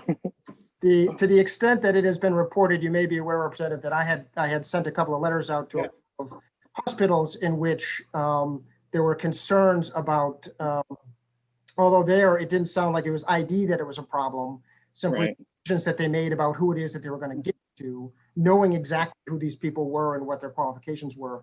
But in terms of reports that have come into my office, reports that we've received through DHHS, I am not aware of those concerns coming in. Great. I appreciate your efforts making sure that only Mainers get vaccines. Thank you. Senator Farron. Thank you, Mr. Chair, Mr. Attorney General. So I appreciate your testimony and sharing your personal thoughts and raising some of the things that you have some concerns specifically with 1099. My question is, other states have passed voter ID laws and strictly providing an ID at the voting place. Are there any constitutional issues that have been raised by passing voter ID laws that you're aware of? Well, this might be something that I want to get back with more specificity at the work session about cases that have had some sort of evidentiary presentation and what the what the standard of proof has been that has to be met, and whether or not there has to be some evidence of the need for the IDs. So if I can take that back, Senator, because I want to make sure to provide an answer to that question. I have raised that this has been litigated in other states, and that's a reason that the committee should be concerned about what that might mean for our state. So I will commit to get back to you with something responsive by the work session. I'll try to do it beforehand, but I'll try to get back before the work session. Thank you. Representative McCray. Oh, you put your hand down. Sorry. Well, since you called on me, thank you. The list going. Okay, thanks. Thanks, Mr. Chair. Thank you, Attorney General Fry. We're listening to a lot, and I'm just in my mind summarizing what I've heard you say, that this action that's proposed about voter ID doesn't help, and in fact does harm by creating barriers. And I heard you talk about constitutional conflict. So I'm just asking, is that a fair representation? That is a fair assessment of what I spoke to today and what I provided in my testimony with a little bit more specificity in the testimony. Thank you. Representative Kinney. Thank you, Mr. Chair. In order to register to vote, we need to show ID and proof of residency for that registration card, which can be done on the day of the election. Someone who moves here from out of state comes in, they have an out of state license, so obviously they need to have some other proof of residency. The law states that they have 30 days to change that driver's license over to a Maine driver's license. What kind of follow-up is done at that point with making sure that the driver's license is updated as part of this residency requirement? I know a lot of people that have moved that they're years that they're still using the old license because it hadn't expired from the other states, but they've moved to Maine. And how are we following up with that? And if you need to have ID in order to register, why is this a problem? So on the first question, Representative, I guess I'd want to just connect with the Secretary of State's office to find out what processes might be in place on that question of the triggering of the 30-day, right? And when I was in private practice, this case would come up every now and then, the case that you described where, somebody who, myself included on at least one occasion, when I moved back from, going to law school and I'm here in Maine, it was a little bit more than 30 days before I got my license updated. I don't recall there being an enforcement mechanism associated with that. So I guess I just want to check to answer your question more fully. As for the ID checking, I guess I hear the question, right, that there's a process that's in place where a certain amount of evidence is required to ensure that you are properly registered to vote, right, at the front end. And I think I understand your question to be, well, how is it really much more of an inconvenience to require some level of ID again later on? And frankly, I don't know that I have an answer that's going to be convincing, because there isn't any evidence that shows that these IDs, particularly in Maine, are needed at that point of actually casting a vote, because the process has already confirmed an identity, confirmed a residency. and the municipal clerks have been very astute at identifying when there are discrepancies that arise that lead to investigations by my office. So I don't know why that additional step of showing an identification after the process has already been gone through to register, and it's been confirmed that you registered correctly. This gets back to that example of, no matter what your situation is, you ran from home, forgot your wallet, maybe your license had expired, right? Because COVID-19 is a good example. You weren't able to get in to get it changed. I don't know if you've already confirmed the identity of the person in their residence. I don't understand what the additional value of showing that photo ID would add. May I follow up, Mr. Chair? Yep. Thank you. And I appreciate your comments regarding working with the Secretary of State. And I do apologize. I was late getting in this morning. I had another meeting, and I didn't get around to getting myself completely ready to ask all the questions when the Secretary of State was on.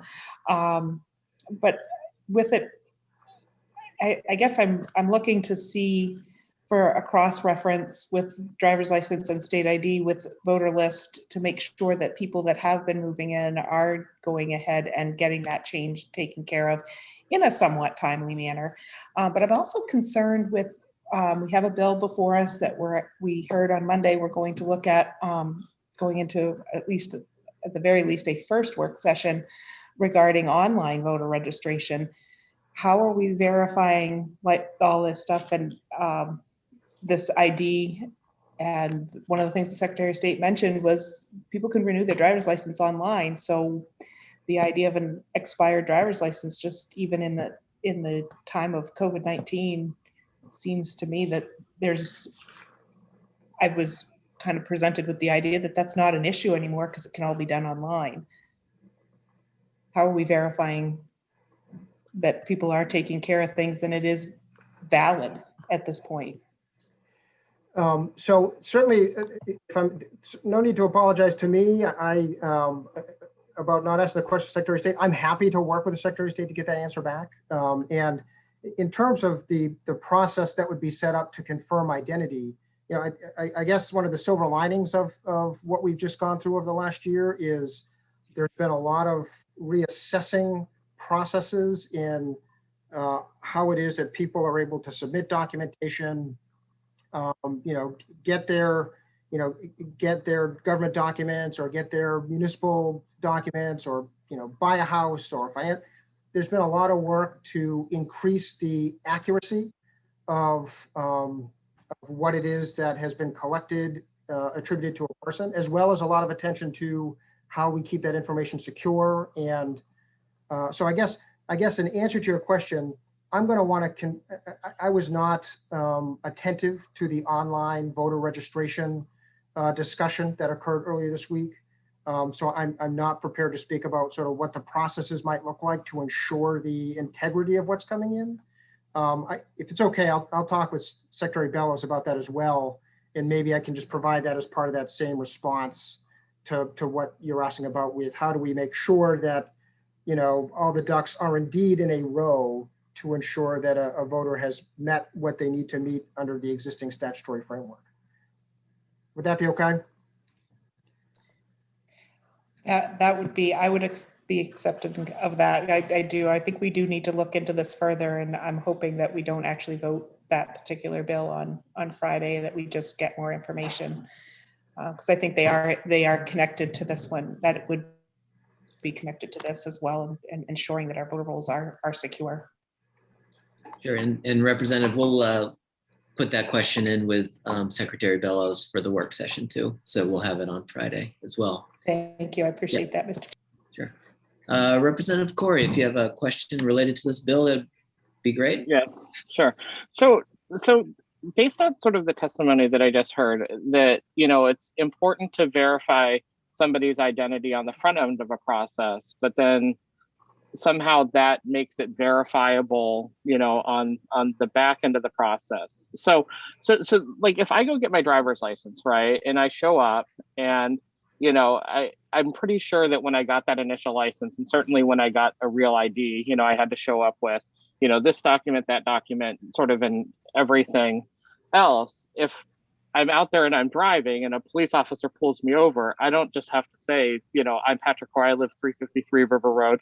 Look me up in your computer. Why would it be so much different, in terms of verifying who you are, for one process, but not for all of these other processes? I'll give you another example. I went to the hospital like a couple of years ago, and to register for, the procedure that I was going to get done and everything else, I had to give them my insurance card. I had to give them my license. They took all that information. When I showed back up, right, they didn't say, okay, well, who are you? Right. And instead, I had to, present my ID. And I'm like, why do I have to present an ID? And they just looked at me and they're like, well, we need to make sure it's you that's going to get the procedure. So I'm not sure why this is okay for every other facet of our lives, but it's not okay for this. I can't figure that out. And Attorney General, if you'd like to respond to that statement, you can. So what I'll offer is that I do hear that concern that there are government processes that require identification at certain time be presented. I don't understand why that would be a rationale to show IDs at the stage that we're talking about when you're going to vote, in light of the fact that there is no evidence that that is being presented to suggest that there's some fraud, some impropriety that's amiss that the ID is going to solve. So I guess to that extent, I understand that there's other IDs, don't understand how it's going to make any difference here. Perfectly appropriate to have that conversation about when other IDs are necessary. As for what private entities do with requiring identification, that's not compelling to me one way or the other, frankly, as to why they would be needed or not needed in government processes. All right. Any other questions at the moment from the committee members? Seeing none, thank you, Attorney General Fry. Thank you for your attention. Thanks very much. Okay, next up on our list, we have Deborah McDonough, and she'll be followed by Jan Collins and Jessica Simpson. Okay, I am still Deb McDonough from Scarborough and the League of Women Voters of Maine. And as you may have noticed, I've become the League's lead election security geek. Even so, I'm here to oppose LDs 253, 557, and 1083, the three bills requiring a photo ID to vote. The League has submitted separate testimony on LD 1099. We absolutely must be vigilant in protecting against threats to our elections, but we must also avoid the impulse to engage in security theater, particularly when an ineffective security provision would interfere with the freedom to vote. Supporters have told you that photo ID provisions are necessary to prevent voter impersonation at the polls, but we are quite confident that existing provisions are sufficient to prevent this type of fraud. In fact, a review of relevant studies found it's more likely that an American will be struck by lightning than that he will impersonate another voter at the poll. It is true that voter ID provisions remain stubbornly popular, but I found that this support generally fades when I point out that voter impersonation is rare because it's already hard. In Maine, you would need to identify a registered voter, a voter who's already confirmed their identity when registering to vote, and specifically one who's unlikely to vote in the election that you'd like to compromise. When you check in at the polling place, you'll announce this false name and address while standing in front of people who live in the municipality and may well know the voter that you've chosen to impersonate. The election clerk will then repeat this information in a loud, clear voice expressly to ensure that others in the vicinity can hear. The risk of getting caught is relatively high, and a potential reward is always one single vote. Someone intent on stealing an election through voter impersonation would have to recruit dozens, if not hundreds of people willing to commit this high-risk felony. And unless we then train all of our election workers to identify fake IDs that committed cheaters could certainly access as easily as teenagers in search of alcohol, a photo ID provision might inadvertently generate a false sense of security, potentially reducing attention to the security measures I've just described. Unfortunately, photo ID provisions do introduce a new barrier, and one that only affects the class of voters who do not drive. or as Secretary Bell has pointed out, disorganized voters like me who regularly leave our wallets behind. But in any case, individuals who do not already have and carry a driver's license are asked to make a special trip, an extra trip, and frequently several, just to get a photo ID. And please don't forget that they'll need to do it without driving. In testimony from Ms. Simpson, Senator Moore's constituent, you heard about how we expanded the franchise by eliminating poll taxes. You might think of photo ID provisions as a poll tax that has to be paid in unnecessary errands. Every eligible citizen should have the freedom to vote, and we cannot justify making the process more difficult for the sake of this security theater, particularly when the extra burden falls exclusively on voters who may already be disadvantaged, whether through a disability that prevents them from safely driving or through financial limitations that have prevented them from purchasing a car. We urge you to protect the freedom to vote for all of our citizens and to avoid erecting this unnecessary barrier. We ask you to vote ought not to pass on each of these photo ID bills. Thanks. Thank you. Any questions from the committee at this time? Seeing none, thank you for your testimony, Ms. McDonough. Quite welcome. Thanks. So next up, we have Jan Collins, she'll be followed by Jessica Simpson and Megan Sway. So welcome, Jan. Thank you so much, Senator Lucchini, Representative Chiazzo, and honorable members of the Veterans and Legal Affairs Committee. My name is Jan Collins, and I am Assistant Director for Maine Prisoner Advocacy Coalition. I'm here to speak in opposition to LD 1099, an act regarding election reform. MPAC's mission is to support Maine's incarcerated citizens, their families, and friends in their struggle with Maine's criminal justice system. Our purpose is to reduce Maine's use of incarceration by creating a criminal justice system that is ethical, humane, and restorative in nature. As you have heard, the first provision in this LD 1099 is unconstitutional under Maine's Constitution. Maine is one of 2 states who, since their founding, have enshrined in law the right of correctional facility residents and everyone else to vote. However, it is not easy for an inmate to cast a vote. They must register and vote in the town of their last residence prior to our incarceration. This requirement does 2 things. First, it presents considerable hurdles to inmate enfranchisement. Any person who was not previously registered must contact the town clerk by mail, establish residency, and request a registration form. Once completed, returned, and added to the voters list, they will need to request an absentee ballot for every election and make sure it is returned in time to be counted. Secondly, the requirement guarantees that the effect of inmate voting is dispersed throughout the state. As a result, inmate voting has a negligible effect on election outcomes throughout the state. And I do have a hyperlink to that paper. Why should we care whether inmates vote? The mission of incarceration is rehabilitation. Our communities benefit when inmates are engaged citizens who accept and participate in the social contract. Voting is part of our civic duty and the foundation of a democracy. Incarcerated citizens have held the right to vote in Maine for all of our 200 years of statehood. In an online search, I have found absolutely no evidence of any questionable votes over that time period. As with other stipulations in LD 1099, this provision appears to have the intent of undermining our democracy by preventing people from voting. I suggest that we would all benefit from having more people, not fewer people, vote. I urge members of the committee to exercise your right to vote by opposing LD 1099. Thank you for your consideration, and I welcome questions. Thank you for your testimony. Any questions from committee members at this time? Seeing none, thank you. Thank you very much.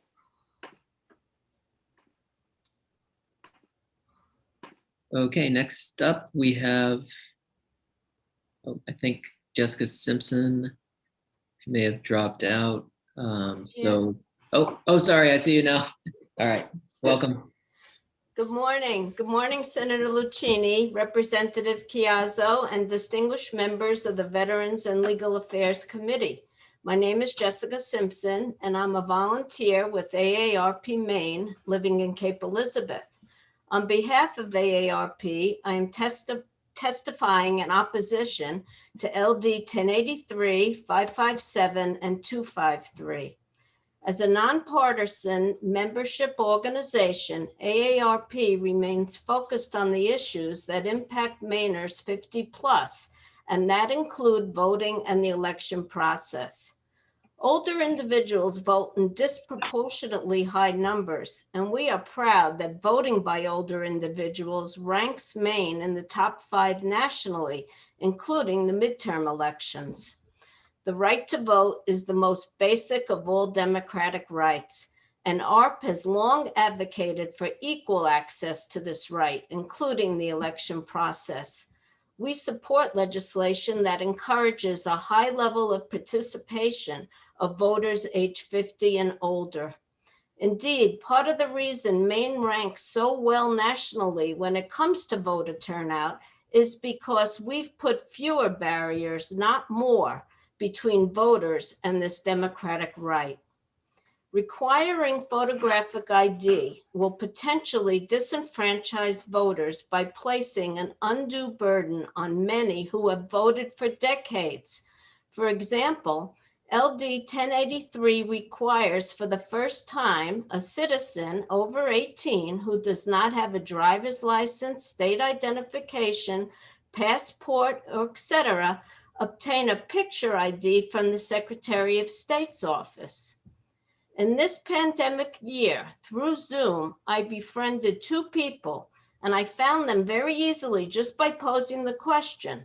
One is in her 80s, and the other is age 94, who have been voting since age 21, but do not possess an ID on the existing list of acceptable documents, and would need to secure that photo ID from the Secretary of State office. Neither drive, one is legally blind, neither have passports, state identification, and neither have children nearby able to take them to the Secretary of State's office. Why would we put another bureaucratic barrier in front of Maine voters like these, further distancing them from the democratic right they've exercised for nearly a century? Additionally, these bills are silent on the photo ID requirements for Maine's absentee voting process. Fairness dictates one set of rules for all voters. We do not want to backslide with the new hurdle of a photo ID card to allow one group to vote, but not the other. Most importantly, we wonder, if this is a solution in search of a problem. Voter fraud is virtually non-existent in our state, as is well established in reports by former Secretaries of State Summers and Dunlap, who represent both political parties. Please consider all the ramifications of these 3 bills, and we urge you to vote ought not to pass. Thank you very much for your consideration. Thank you for your testimony, Ms. Simpson. Any questions from the committee at this time? Seeing none, thank you. You're welcome. Okay, next up on our list, we have Megan Sway, and she'll be followed by Nadine Bangerter and Patty Du Bois. So welcome, Megan. Thank you. Representative Chiazzo, Senator Lucchini, members of the committee, good morning. Excuse me. My name is Megan Sway. I am Policy Director at the ACLU of Maine, and apparently I have not used my voice yet this morning. On behalf of our members, I'm here to urge you to reject LDs 253, 557, 1083, and 1099 because they needlessly burden the fundamental right to vote. As you've heard and probably hear most days when you discuss voting, voting is a cornerstone of our democracy. It gives meaning to Abraham Lincoln's famous description of a government of the people, by the people, and for the people. The right to vote is fundamental because it is protective of all other rights. And the right to vote is protected by more constitutional amendments than any other right we enjoy as Americans. Here in Maine, we're proud to be a leader on voting rights. The Maine legislature has repeatedly rejected efforts to restrict access to the ballot. And in 2013, the issue of voter ID was comprehensively investigated and rejected by the 2012 Elections Commission, a task force chaired by former Superior Court Judge John Atwood. The commission researched legal cases, considered policy research, and held hearings across the state of Maine. Hundreds of Mainers offered testimony, both in person and in writing. In their final report, members of the commission weighed the pros and cons of a voter ID law in Maine and recommended against voter ID, finding that the negative aspects of voter ID law outweigh its potential benefits. We strongly agree with the 2012 Elections Commission. Voter ID would create several problems, including precluding legal registered voters from casting a vote, burdening clerks, and requiring resources that are better spent elsewhere. Finally, we oppose LD 1099 for reasons beyond its voter ID component. As you've already heard, much of what is in 1099 is already law, including it is already a federal crime to purchase another person's vote. It would place prohibitions on absentee voting or requirements on absentee voting that would essentially eliminate absentee voting.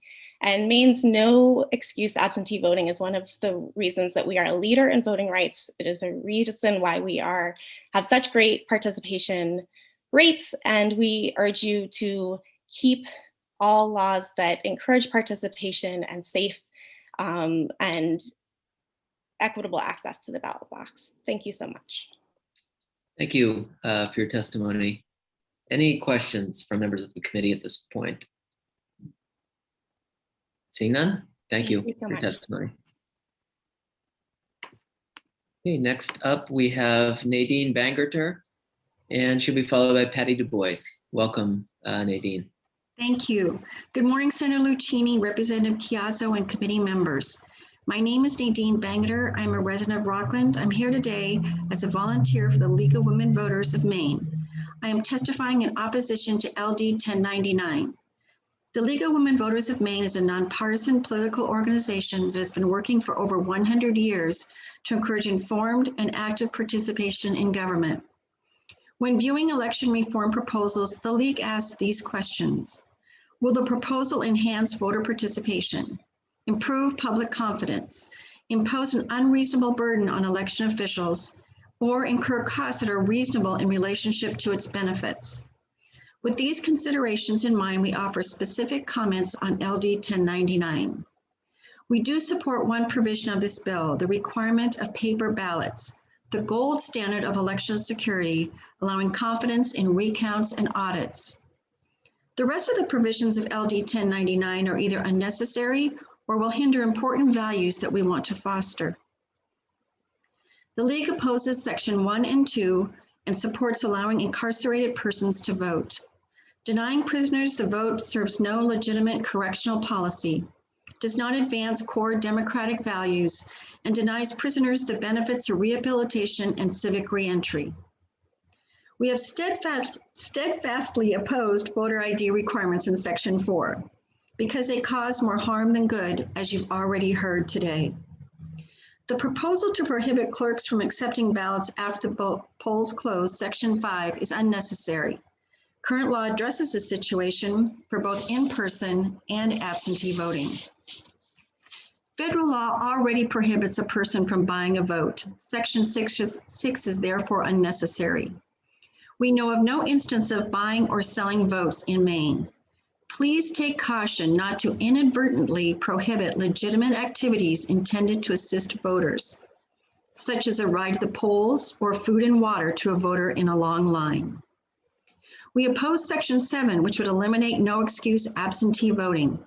Absentee voting has a long history in Maine. No excuse absentee ballot has been the norm for 22 years. Mainers of all parties support absentee voting. Over 500,000 Mainers voted absentee last year. Maine has a long history of high voter turnout. It is painful to us that some in this country apparently have concluded that too many people are voting. Some people are now prompting new laws clearly intended to suppress turnout. The League looks forward to these efforts fading away and for us all to recommit to the basic idea that elections should be won or lost on the quality and the positions of candidates, not on rule changes designed to reduce or reshape the electorate. Thank you for the opportunity to testify. I will be happy to answer any questions from the committee. Thank you for your testimony today. Any questions from the committee at this time? Seeing none, thank you for your testimony. Thank you. Okay, welcome, Patty Du Bois. Thank you, Senator Lucchini, Representative Chiazzo, and members of the Veteran and Legal Affairs Committee. I'm Patty Du Bois, a resident of Winslow, and I'm speaking today on behalf of the Maine Towns and City Clerks Association. We are neither for nor against LDs 253, 557, 1083, and 1099. Members of our association were not opposed to the idea of requiring voters to show IDs at the polls, and actually some were in favor of the concept. The implementation of requiring IDs at the polls could increase voter confidence in the process. It could decrease errors at check-in, result in less chance for voter fraud, would not overall be a hardship since most voters already have ID, and would strengthen the voting process. Some concerns that were raised are that there are no procedures outlined regarding voters who show up at the polls and don't have the specified ID documents to provide. Past legislative proposals have outlined a cumbersome provisional ballot procedure that created significant procedural challenges. Since absentee voters are not required to show identification in order to obtain their ballots, in-person voters would be held to a different standard by having to provide identification in order to obtain their ballots. This ID review could potentially slow down the voting process and may require towns to bear the cost of hiring more staff on election day. This requirement could create a barrier for some voters who are unable to meet the ID requirement. This bill, or several of these bills, specifically state that college or school IDs issued in the state would not be considered acceptable forms of identification, which implies that the same documents that are issued outside of the state of Maine would be acceptable. Members also question whether identification documents would be used to verify the process for voters who show identification with an address that doesn't match the voter registration address. Current state law allows a citizen to provide a utility bill to register to vote if they are unable to produce other identifying documents. This law would create a higher threshold to allow a registered voter to vote that is in place to register to vote. Specifically, LD 1083, if adopted, establishes a system by which a voter who does not have a photo ID may request a photo ID card from the Secretary of State's office for no charge. Clerks question the timing of the availability, the hours of availability, and any deadlines as concerns to allow sufficient time for this process in time immediately preceding an election. Further concerns include whether the existing staffing levels at the state could effectively handle this process, and what voter education would be disseminated so that voters are aware of the new ID requirement in the free voter ID option. Regarding 1099 specifically, we were neither for nor against the prohibition against incarcerated persons. We take no position. The current process works fine. Ballots are already in paper form, so we had no concerns with that. Let's see.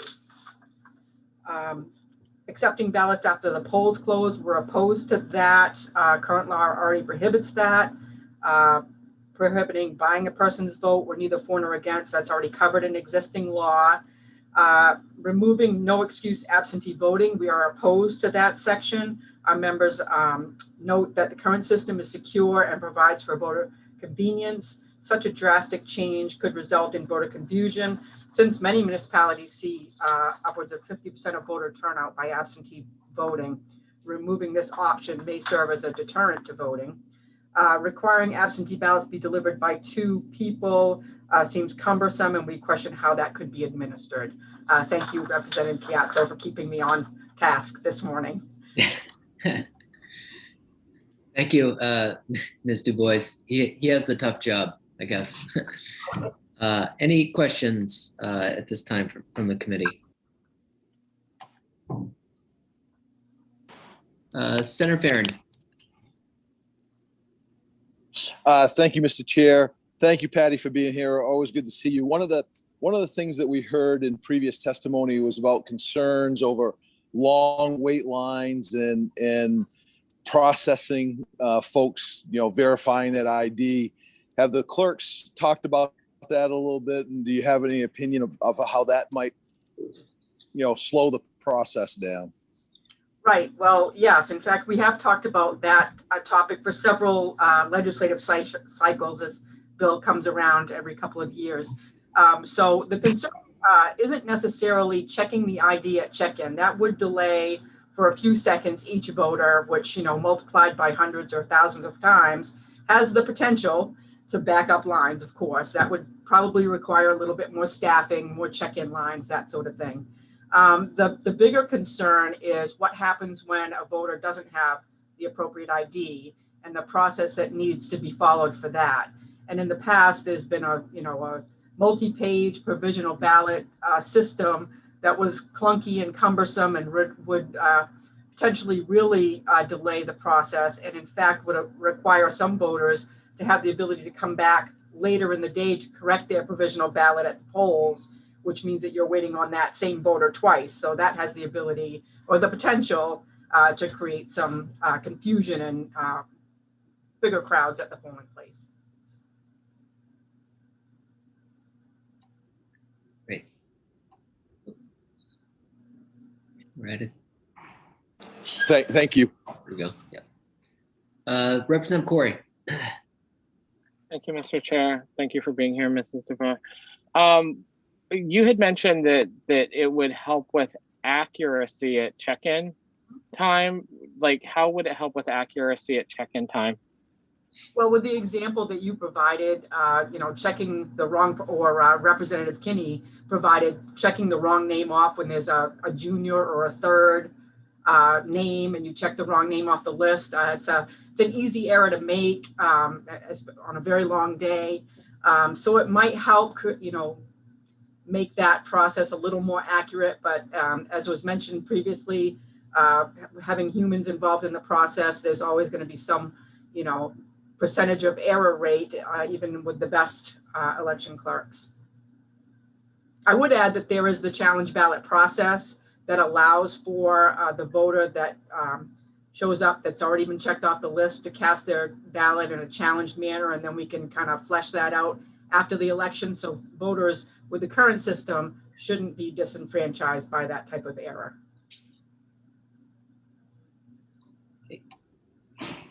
Do you have a follow-up, Representative? Good. Any other questions? Seeing none, thank you, Ms. Du Bois, for your testimony.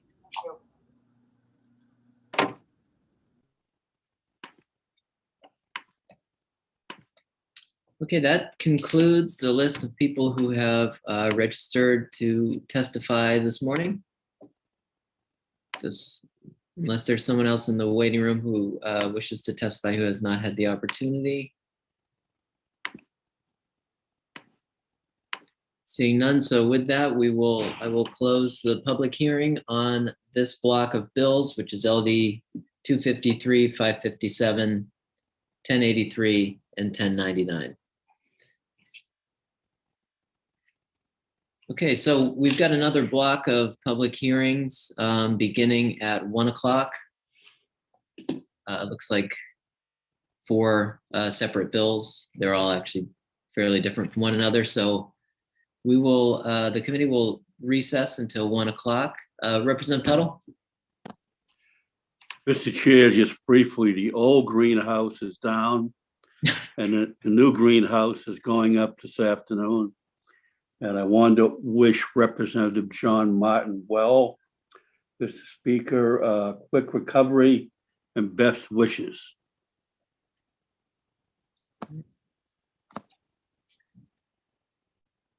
Great. Well, with that, we will recess until 1 o'clock for the next few bills. So you can use the same link to come back in to this meeting. So we'll see everyone at 1.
Mr. Chair, I noticed a flag.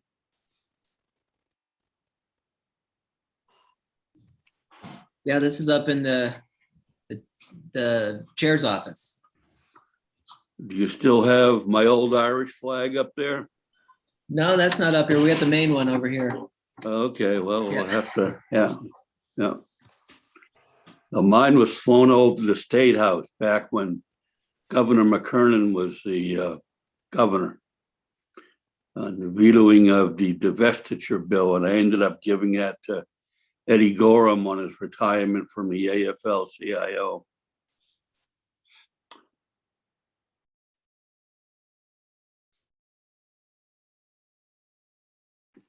That's cool.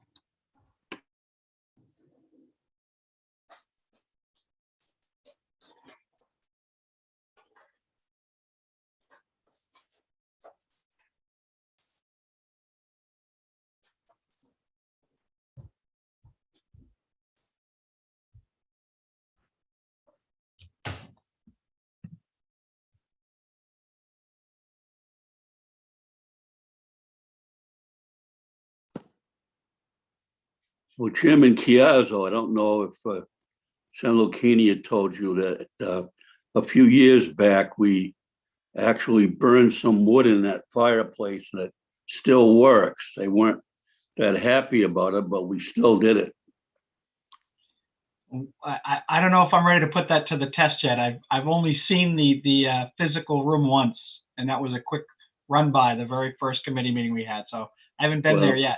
Well, they might have blocked it off after that, right, Louis? Yeah, I think it might be blocked, I heard.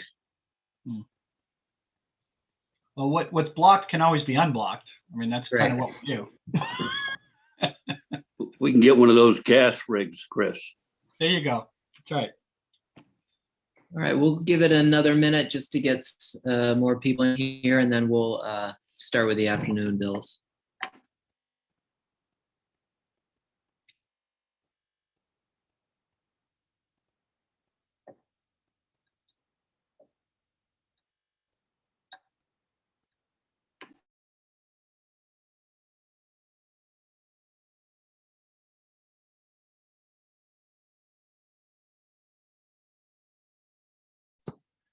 Barb, what's the weather like in Portland?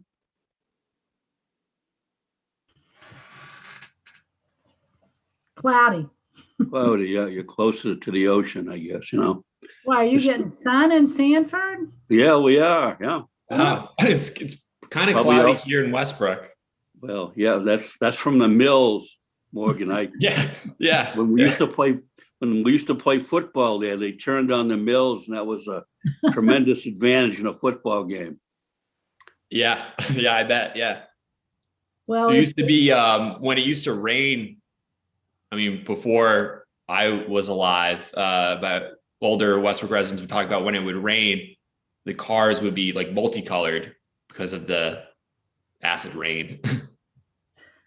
well, when the wind blew the right direction, you'd think the mill was in the west end of Portland. It was pretty strong.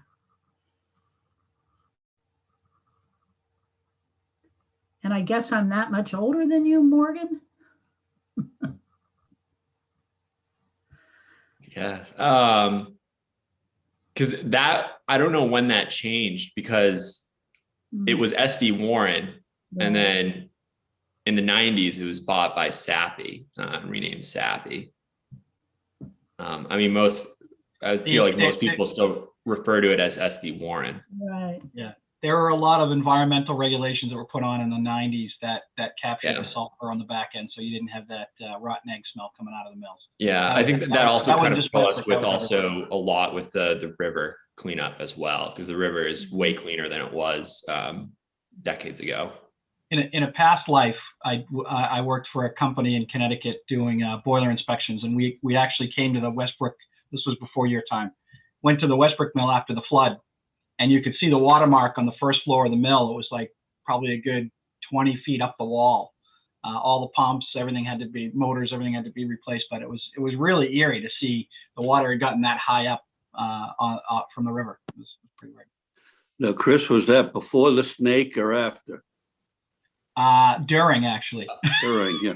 Well, are you talking about Wessie, the Wesley, snake? yeah. Yeah, no, that was that's a recent. That's part of Westbrook's recent history. Yeah, very recent history. Yeah. I think it got supposedly in some cryptozoological museum of animals. So it's alongside Bigfoot. So you got Bigfoot and then Wessie from Westbrook.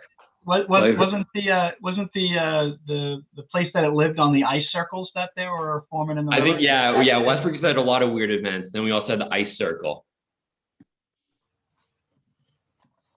Well, I used to blame it on Rep Briscoe, but we can't do that anymore, Morgan. Oh, yes. Yeah. Tim is a great guy. Right. I think we're about ready to get started with this afternoon's portion of public hearings. The bills that we have before us this afternoon is LD 921, LD 929, LD 930, and LD 981. Each relates to the Clean Election Act. I think we're going to go ahead and start with LD 929 because we have the sponsor here. So I will open the public hearing on LD 929, which is an act to address funding for Maine clean elections. And we'll recognize Representative Bradstreet. Welcome. Thank you. Yep. I appreciate you taking me first. I'm anxious to get back to my labor committee. I know, it's like the coveted spot to go first and then. Senator Lucchini, Representative Cayazzo, and members of the Committee on Veterans and Legal Affairs, good afternoon. I'm Representative Dick Bradstreet, and I represent House District 80, which is comprised of the towns of Vassarboro, Windsor, Somerville, part of the city of Augusta, and the unorganized territory of Hibbert Score. Thank you for allowing me to introduce to you LD 929, an act to address funding for Maine clean elections.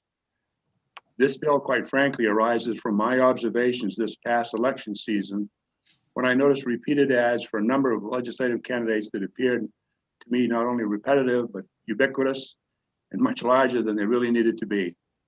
When I checked into the funding of these candidates, I discovered that they were financed through Maine's Clean Elections Commission. And then I thought, this is not a wise way to spend the hard-earned monies of Maine's taxpayers. And after conversing with a number of people in my area who felt the same way, I decided to sponsor this bill. LD 929 simply seeks to roll back the amount of money available for clean election candidates. Currently, the maximum amounts increase each election cycle, according to the Consumer Price Index, to a point now where House candidates can qualify for a total amount approaching $20,000 in funding, while a Senate candidate can qualify for nearly $80,000. I think we can all agree that there's too much money being spent on elections in Maine, and this is a small way we can partially remedy that situation. Candidates often spend campaign funds simply because it's there to spend, and this is a disservice to the people who eventually pick up the tab. I believe it's also the case where when we put spending on automatic increases, it can easily get away from us. For these reasons, I hope you will seriously consider LD 929, work on it as you see fit, and vote it out as ought to pass. As a full disclosure, I have not been a clean election candidate in the past. I know that some of you probably have been. Nevertheless, I'm sure you'll give the bill fair consideration. Thank you. Appreciate your time. Thank you, Representative Bradstreet. Are there any questions from the committee at this time? Okay, seeing none, thank you for your testimony this afternoon. Thank you. I appreciate it, Mr. Chair. Yep. Okay, next we'll move to the public testimony portion. Again, we'll remind everybody to state your name, your residence, and the organization you represent, if any. And also just a reminder that we use the 3-minute clock for testimony. So on our list to testify for this bill, we have Bob Howe is the only one registered to sign up.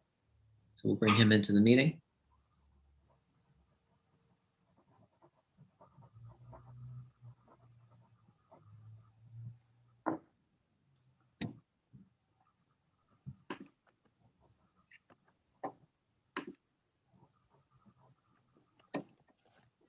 I heard you say Bob, so I assume that's me. Yeah, sorry. Yeah, you lose the sound. I always forget that. Yeah, welcome, Bob. Thank you very much, Mr. Chairman, members of the Committee on Veterans and Legal Affairs, and good afternoon to my old friend Dick Bradstreet, whom I've known for many years. I'm Robert Howe, I'm a resident of Brunswick, and I'm here today as lobbyist of the Maine Citizens of Clean Elections, speaking in opponent to my old friend's bill. For over 25 years, Maine Citizens of Clean Elections has advocated for the Clean Elections public funding system. We were there at the start to advocate for its enactment in 1996. During the early years when participation was ramping up, when budget challenges and court decisions threatened to weaken the program, and up to today when it is a well-established program and continues to enjoy broad support among candidates and the general public. The original initiative called for funding thresholds that were based on actual spending in prior races. The formula called for averaging the spending in similar races over 2 election cycles. And in the first round of clean elections, this average was reduced by 25% to come up with the initial distribution amount. That reduction was based on the fact that clean elections candidates would not have some of the traditional fundraising expenses. Therefore, their campaigns would cost less. When after several cycles, the formula was replaced with statutory distribution amounts that were indexed to inflation, the same underlying principle was at the fore. Unlike privately financed candidates, clean elections candidates have a strict spending limit, so they must receive funds adequate to run viable campaigns even in competitive races. It stands to reason that if the costs of things that candidates buy go up, the distribution amounts must rise in proportion. As we watch money to continue flow freely into increasingly expensive privately funded campaigns, there's no justification for eliminating the modest cost of living increases specified in the law. This appears to be an effort to weaken the program despite overwhelming public support. This and similar moves to undermine a popular and well-used citizen initiative law are made in every legislative cycle, and we urge this be soundly rejected. Thank you for opportunity to testify. I'd be glad to try to answer any questions. Thank you. Representative Kinney. Thank you, Mr. Chair. Thank you for testifying, Mr. Howe. Appreciate hearing from you, although I miss seeing the sugar house behind you. I just have to say that. I do too. I know how to change the background image. Somebody can help me out with that offline. I'm kind of curious because you mentioned that it's unproportional on the clean election side, that they have the spending limits. In my district, my first term I ran traditional, and then the clean elections law changed, and clean election candidates could get up to $15,000 at the time. And Representative Bradstreet mentioned that it's almost $20,000 now for a House race. I'm just kind of curious because when I did run clean my second term, I took the initial disbursement of $5,000 and I didn't go beyond that. And I actually returned $1,300 to the state. And I still managed to win my race. In fact, I won all 9 of my towns that year.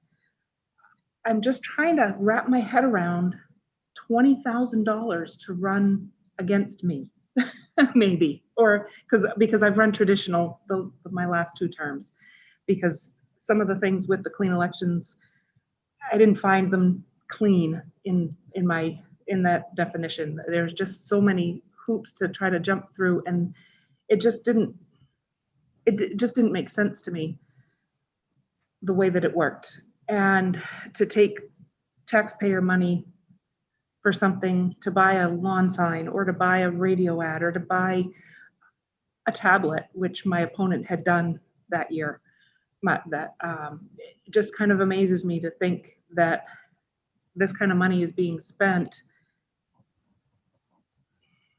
I don't understand your point of saying that this levels the playing field, because I've rarely spent more than $5,000 on any of my races. And as I said, the one time I ran clean, I only took the initial disbursement and I returned $1,300 that year. Just trying to wrap my head around this. Maybe it's just because of where I live. I'm guessing there's a question or two in there somewhere. I tried. I don't know. I'd like your opinion as to what makes you think. I'd be happy to offer my responding comments. I think it's fair to have philosophical differences about whether it's appropriate to use public funds in the first place for campaigning. And I suspect you and I might disagree on that. With respect to whether the amounts specified in the law are the right amounts, it's going to vary from race to race, obviously. At one time, the law was structured in a way that I think probably resulted in closer match between a clean elections candidate and a privately funded candidate. It was called matching funds.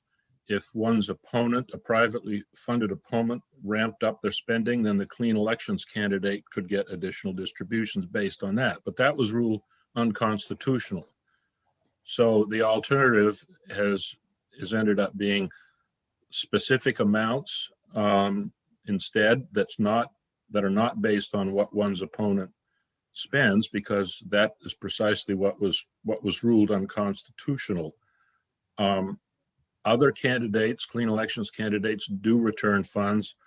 I don't have the figures at my fingertips, but we could come up with how much has been returned in various election cycles over the years. I don't know whether that's a satisfactory response, but those are my comments. And it was a short SAP season, wasn't it? That it was very short, and I think we're going to see price increases on syrup this year because of it, but I don't know if that's good or bad, but and I'm still trying to wrap my head around this whole, your answers on this, but I'm not coming up with a way to ask you a follow-up question at this time. Hey, Representative Wood? Thank you, Mr. Chair. I ran as a clean election candidate my first time out, and I only had a primary, and I got the initial distribution, and I returned a lot of the money. And so I do think it would be good if for the work session, we could get some data about how much the numbers in Representative Bradstreet's testimony were for maximum amounts. And I think depending on, for instance, if I had had a general election on top of my contested primary, I probably wouldn't have returned any money. But if we could get some data that shows how much is actually being used. The other question I had that I thought maybe you could answer right now, Mr. Howe, is Representative Kinney, you mentioned about your opponent had gotten a tablet. And I thought I remembered from the rules that, you know, if you had something like a tablet or a laptop or something that you bought for your campaign, you had to sell it back and return that money, even to the point somebody told me if I bought too many stamps that I would have to return that. So I felt like they really were pretty stringent about making sure that the money that you spent got used for the campaign, got used up for the campaign, and anything, I forget the exact definition, you would have to give back. Can you offer any details on that? I would have to look at the law to remind myself just what those restrictions are. They've changed over the years as legislators thought some of the expenditures were not appropriate. There may even be some legislation this session to further restrict those. It's a fair discussion, but I'll get you that for the work session. Okay, great. Thank you. Thanks. Any further questions at this time? Representative Wood, you're good? Sorry, I got you. Okay, with that, seeing no other questions, thank you, Mr. Howe. Okay, so that concludes the people who have registered to testify on this bill. Seeing no one else in the attendees room, we will close the public hearing on LD 929. Okay, next up, we will move to LD 930. So LD 930 is a bill, an act to revise reporting requirements for Maine Clean Election Act expenditures. And we can recognize the bill's sponsor, Representative Poirier. Let me turn this on.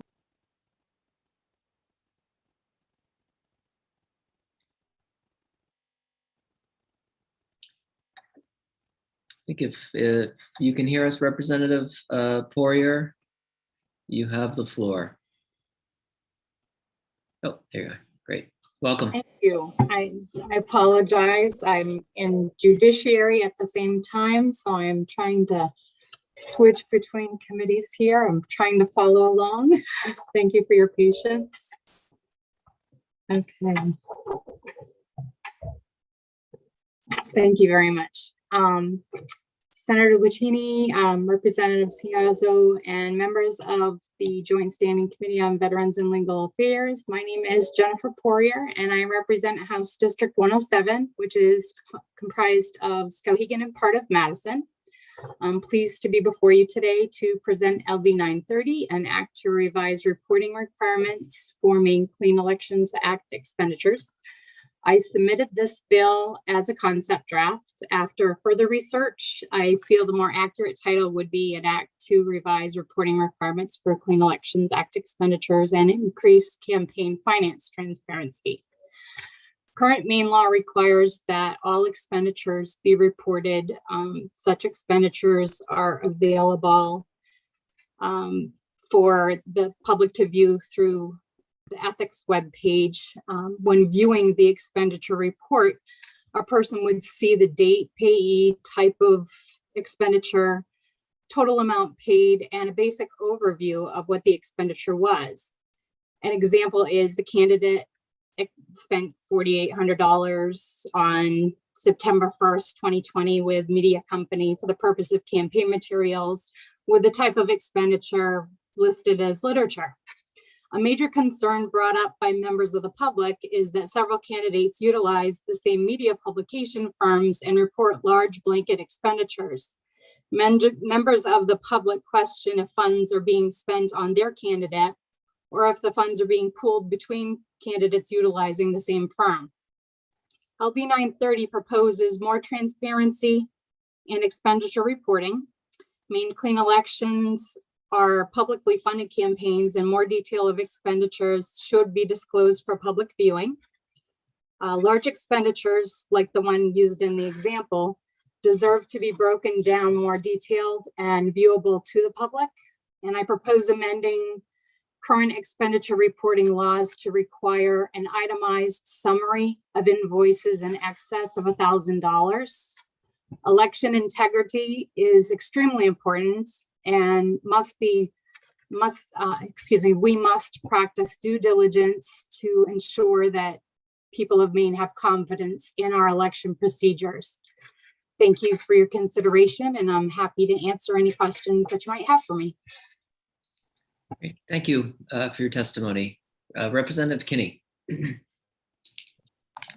Thank you, Mr. Chair. Thank you, Representative Poirier, for coming today and presenting this. I'm not generally a fan of concept drafts, but I like where you're going with this, and I'm wondering if you have some language for us as you've gone through this and you've come up with a new title, if you're able to get us that language that you'd like to put in, because I think I hear the same things in my district about, wondering whether or not this money is being pooled and whether or not the money is actually being spent in the candidate's district or if it is going to other places. And I think that if it's not happening, then there should be no problems with this added piece of transparency. Do you have that? Do you have language that you could present to us? I don't have language for this hearing right now, but I am working on that with my aide, and hopefully your analyst is willing to work with me on that so that we can get it accurate as well and have that for the work session. Great, thank you very much.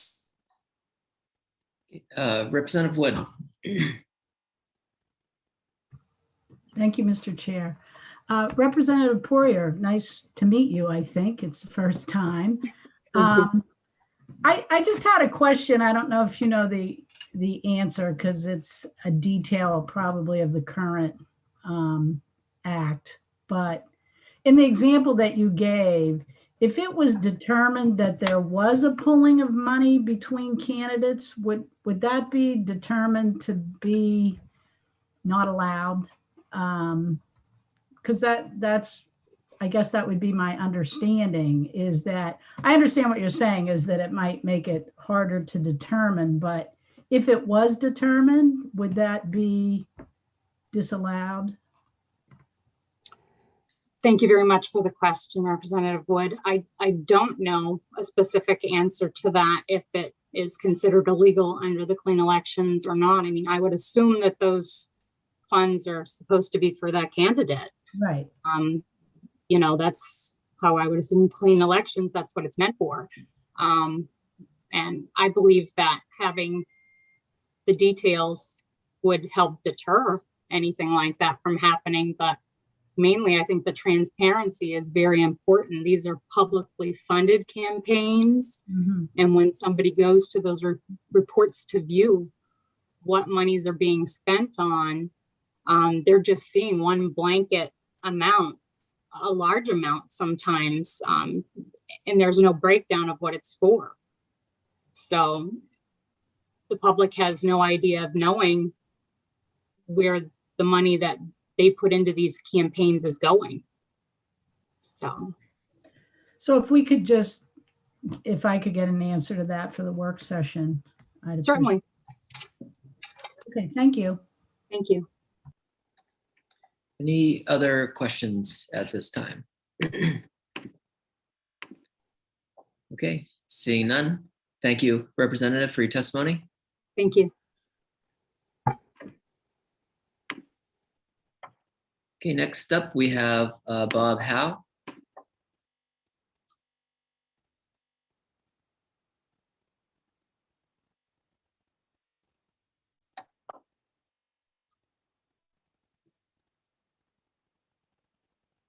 Welcome. Okay, thank you again. Well, I signed up neither for nor against, not knowing what I was going to say, and I'm not sure I do now. But I know that this issue has been voiced in past legislatures.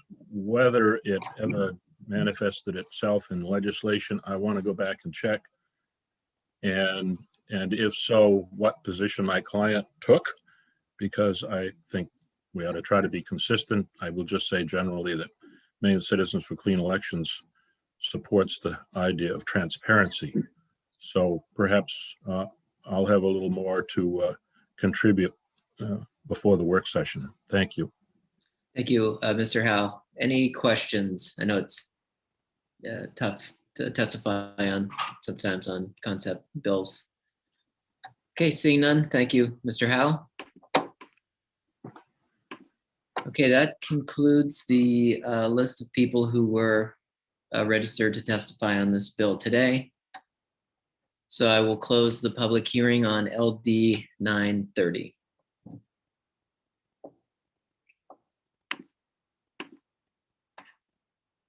So next, we will move to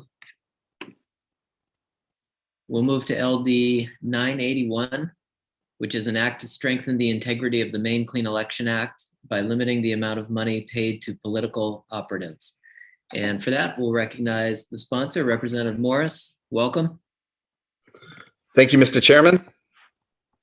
Good to be here. I'll start. Senator Lucchini, Representative Chiazzo, distinguished members of the Committee on Veterans and Legal Affairs.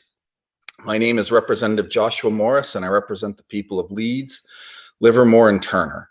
I am here today to present LD 981, an act to strengthen the integrity of the Maine Clean Elections Act by limiting the amount of money paid to political operatives. Maine has a proud tradition of a citizen legislature. The Maine Clean Elections Act was enacted in part to carry on this tradition. Proponents of the law argue that it creates an opportunity for more people to run for office, not just those that are independently wealthy or well-connected. It gives people an opportunity to obtain public financing. In exchange, they forego to private contributions. Participants also agree to spending limits. As you know, candidates for the legislature receive a guidebook from the Maine Ethics Commission that details the various aspects of running for office.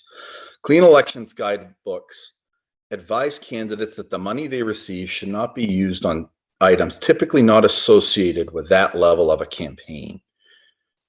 It specifically mentions that office space, for example, should not be purchased with the funds. This bill seeks to further clarify what is appropriate use of public funds in legislative races. With this bill, I am seeking to address the money paid to individuals in the form of personnel costs. In local campaigns, it is not uncommon to pay people to knock doors, put up signs, make phone calls on behalf of the campaign. These grassroots style activities are important aspects of voter contact and are utilized by privately financed campaigns. We can agree these are in line with expenditures for those running for the state legislature. What this bill seeks to do is increase accountability with clean elections funds, which are public dollars. It limits how much a candidate using the funds can spend on personnel costs. For a candidate running for a House, they can pay $2,500 to an individual. For a Senate campaign, the limit would be $7,500. They would be expected to keep a record of hours worked and the rate. As with any expenditure, they would only have to turn it over if audited by the Ethics Commission. Not sure if that's entirely explicitly explained in the law, but certainly if an amendment were needed, I would certainly be in favor of that. I believe that this is necessary to bring clarity to what personnel costs are used for in legislative campaigns. Candidates for state, Senate, or House do not typically need to hire professional staff such as handlers or managers. This bill does not impact professional services that may be contracted with the campaign. An example would be you hire a company to produce a Facebook video. That company may also offer graphic design for mail, newspaper ads, palm cards, and signs. Since these companies are offering a product that has tangible value to candidates, they would not be subject to the cap. Many campaigns contract with the same company for multiple services. It would not make sense to hamstring those that have chosen MCA as their method of funding for their campaign. By enacting this bill, we can ensure that Maine Clean Elections Act is meeting the intent that the voters had when they enacted it more than 20 years ago. It ensures there is greater transparency and accountability with public dollars, and that the people can continue to have a citizens' legislature. I thank you for your time, and I'd certainly be willing to answer any questions. Thank you, Representative Morris. Any questions for? Oh, okay. That was a tie. So I'm gonna defer to Representative Kinney first, please. Sorry, Jay. Thank you, Mr. Chair. Thank you, Representative Morris, for bringing this forward. In full disclosure, I am a co-sponsor of this bill, but I have a question. In this part 6GB is where you have your limits for $2,500 for a house race, $7,500 paid to an individual. What if someone hires 2 people or 3 people to do similar jobs? How would you want to see that go forward? Should we have an amendment in there somewhere? Is it up to $2,500 total, or can it be up? Can someone pay 3 different people $2,500 a piece? I think that I would leave that to the committee. I think if you were going to do it, you might want to limit that to a number of people, to maybe 2 at the most with each. Because I understand candidates often will hire somebody to go out and help with putting up signs, knocking doors, things of that nature. And, it may make sense in those instances to have to pay a couple people. If you do have a couple that do it, I would encourage to look at other, privately financed candidates to see what's generally done on those campaigns, because that's really the goal of clean elections, is understanding people, understanding that it's to provide a sort of, allow them to be competitive with a privately financed candidate, not to give an advantage. And I worry that, sometimes, with clean elections dollars, with the amounts of money that are now allowed to be, as you discussed earlier, that a candidate can potentially receive, that it almost gives them, it's almost tipping the balance the other way. And it was never intended to do that, in my opinion, and looking at the history of it. Thank you, Representative Kinney. Representative McCrate. Thank you, Mr. Chair. I think the tie is because it takes Representative Kinney and me about the same time to find the unmute button. We should time that and see what the race is.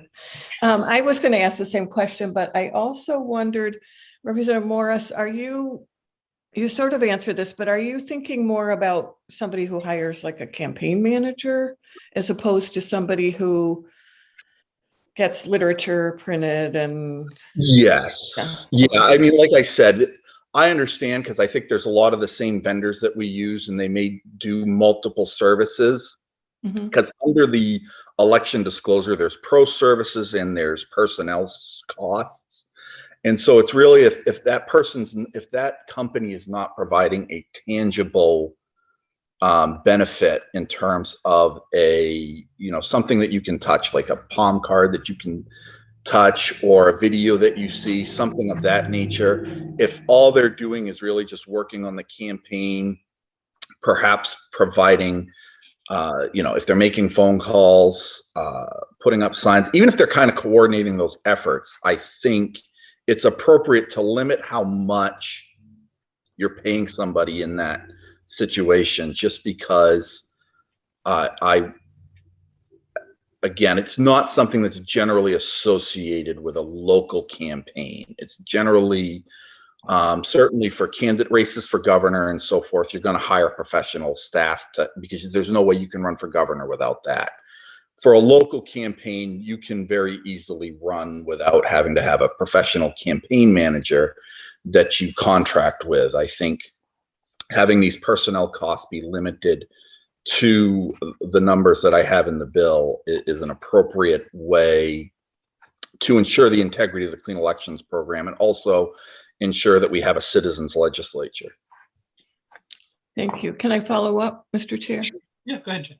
Thank you. I think it's really helpful when you use the word tangible and intangible to clarify what you're talking about.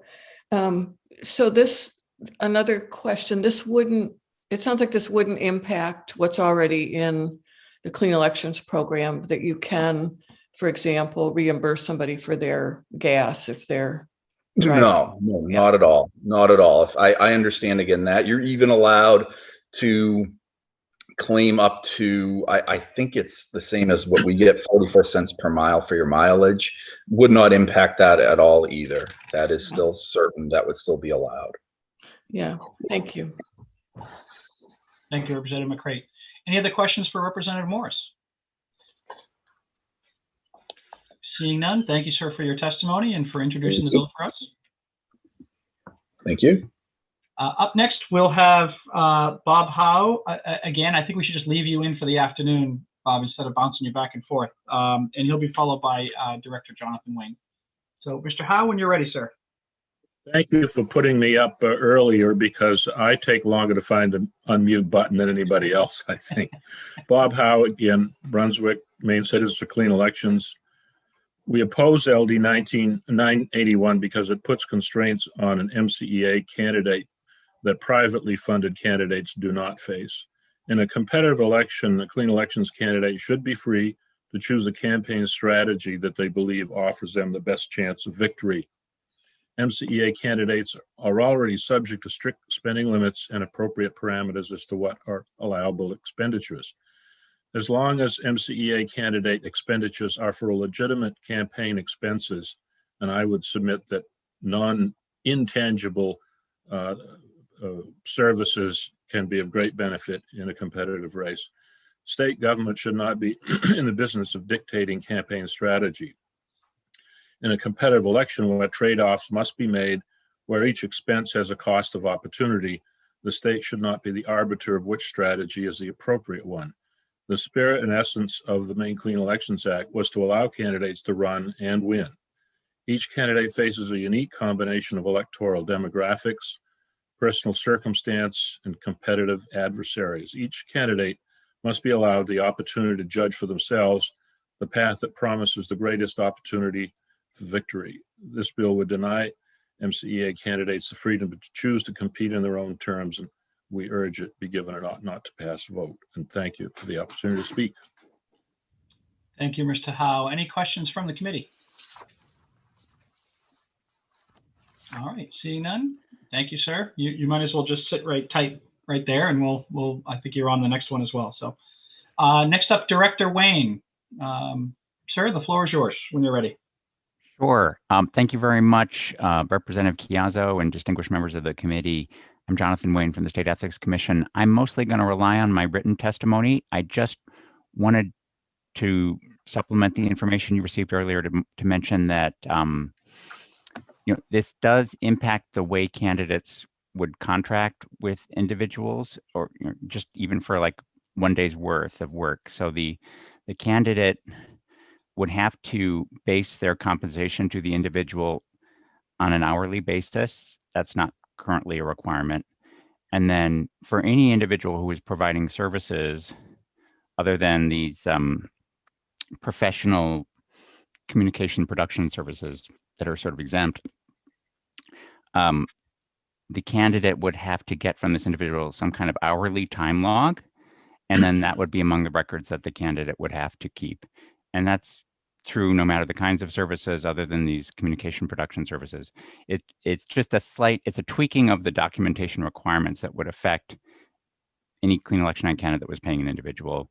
And then in addition, the candidate would have to report the number of hours worked by the individual in the campaign finance report. So it's just, I know there are limits in the bill that would only affect a handful of candidates, but there's more reporting and documentation requirements that would affect all candidates. And I just wanted to draw your attention to that. Thank you very much. Thank you, Director Wayne. Any questions for the director while we have him here?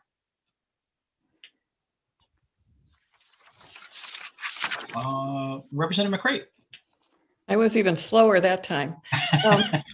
Director Wayne, I'm just looking for your testimony on this bill and don't see it. Is it on a different bill? Well, I hope I didn't make an error submitting it. I only submitted it shortly before the hearing, and I don't know if that would, I'll make sure it's on the website, and I'll work with Karen to make sure you have it. I apologize. I just submitted it in the last 10 minutes before 1 o'clock. So It looks like Janet posted in the chat that it is posted. It has posted up. So okay. Maybe I need to refresh. Thank you. Thank you, Representative McCrate. Representative Kinney. Thank you, Mr. Chair. I was slower with my hand raising more because I was thinking, trying to figure out what I wanted to ask this time. So I can understand the point where limiting the dollar amount is prohibitive, as was mentioned by Mr. Howe in his testimony, but the idea of going to the idea of transparency that seems to be a common theme with these bills this afternoon. I know if you hire a lawyer to do something, they give you an itemized hourly receipt. Is there a way that maybe we could put in, if we were to put in something along the lines of asking for the itemized receipt from these? We're supposed to keep receipts anyway. And then if there were an audit, maybe not necessarily in the exact reporting, but if someone wanted to know do an audit and questioned these items, would that be something that would be acceptable? No, I mean, first of all, we accept whatever kinds of increased record keeping requirements or reporting requirements you think are reasonable. We're happy to implement them. So I wasn't here to raise an objection. I was just trying to, since it's our job to sort of educate candidates, I just wanted to make sure that people understood the full implications of what's in the bill. So I think that the bill currently provides that if a candidate is paying an individual, the individual would prepare an hourly time log, and then either the candidate or the treasurer would keep that in the campaign records. So it would be available to our office or available to our auditor if any kind of questions came up. So they wouldn't submit it to us, they would just be in the campaign records. I think that's already in the bill. Okay, I apologize. I realized too, you didn't actually say you were for or against or neither for nor against, okay. But I assumed you were neither for nor against with the way you correct. testified. So I was just, I should have, it would have been a great question to ask Mr. Howe, but we'll catch him on another time. Maybe he can answer that through email or something at a later time. I'm sure he'll be available for the work session. Exactly. And I appreciate your coming and testifying and giving some background information. Thank you. Sure. Thank you. Okay. Any other questions for Director Wayne while we have him here? Okay. Seeing none. Thank you, Director. We appreciate your time this afternoon. Is there anybody left in the waiting room who wishes to testify on LD 981? If so, if you could raise your virtual hand. Okay, seeing none, then we will conclude the public hearing for LD 981. I see Senator Lucchini is back, so I will return the gavel to him.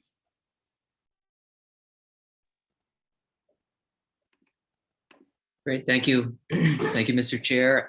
So the last bill on our calendar this morning is LD 921, which is an act to eliminate Maine Clean Election Act funding for candidates in gubernatorial races. And we have the sponsor, Representative Hutchins, here to present the bill. So Representative Hutchins, if you can hear us, the floor is yours.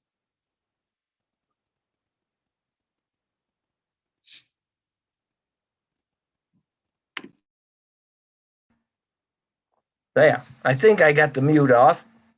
Yep, we can hear you, Representative. We can't see you yet, just so you know. Well, just to fix that, I think. I was a little late coming in. There you go. Sorry about that. Welcome. Good.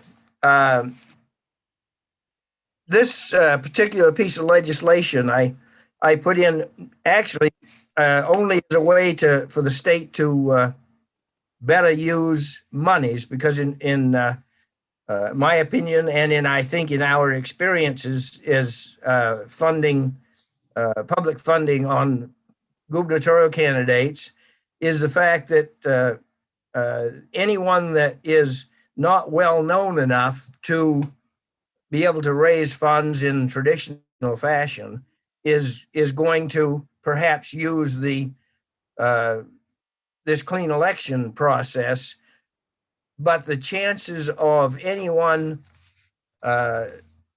especially in a gubernatorial election, it's different in other elections, of course, but in gubernatorial elections, the major candidates that are better known and able to raise large sums of money are going to bury any one that has to depend on state-funded campaign.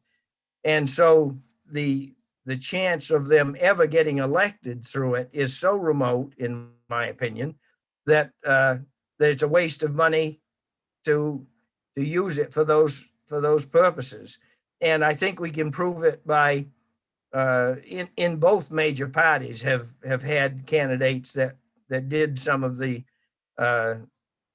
clean election funding, and neither one did very well. So I don't think it's a matter of party. I think it's just a matter of anyone that is running for this position usually works for a number of years to get themselves known to the point where they can raise funds and be relatively well known by the time they throw their hat in the ring.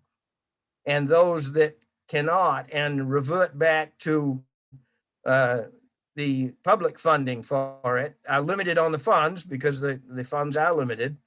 And because of that, their chances of being elected is so remote that I think the best thing to do is to eliminate that funding altogether and use it for a process which is use it for state funds that would be a better way to use the money. Thank you. Thank you, Representative Hutchins. Any questions from the committee at this time? Okay, seeing none, thank you for presenting your bill this afternoon. Thank you. Okay, now we'll move to the public testimony portion. And we'll begin with Bob Howe, who I believe is in. Bob will be followed by Matthew Schaefer and Allison Smith.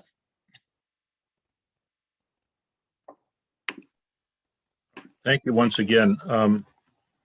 I may have submitted a piece of testimony in league letterhead, and that was my fault, because I'm speaking for the Maine Citizens for Clean Elections today, as I have for the last couple of hours.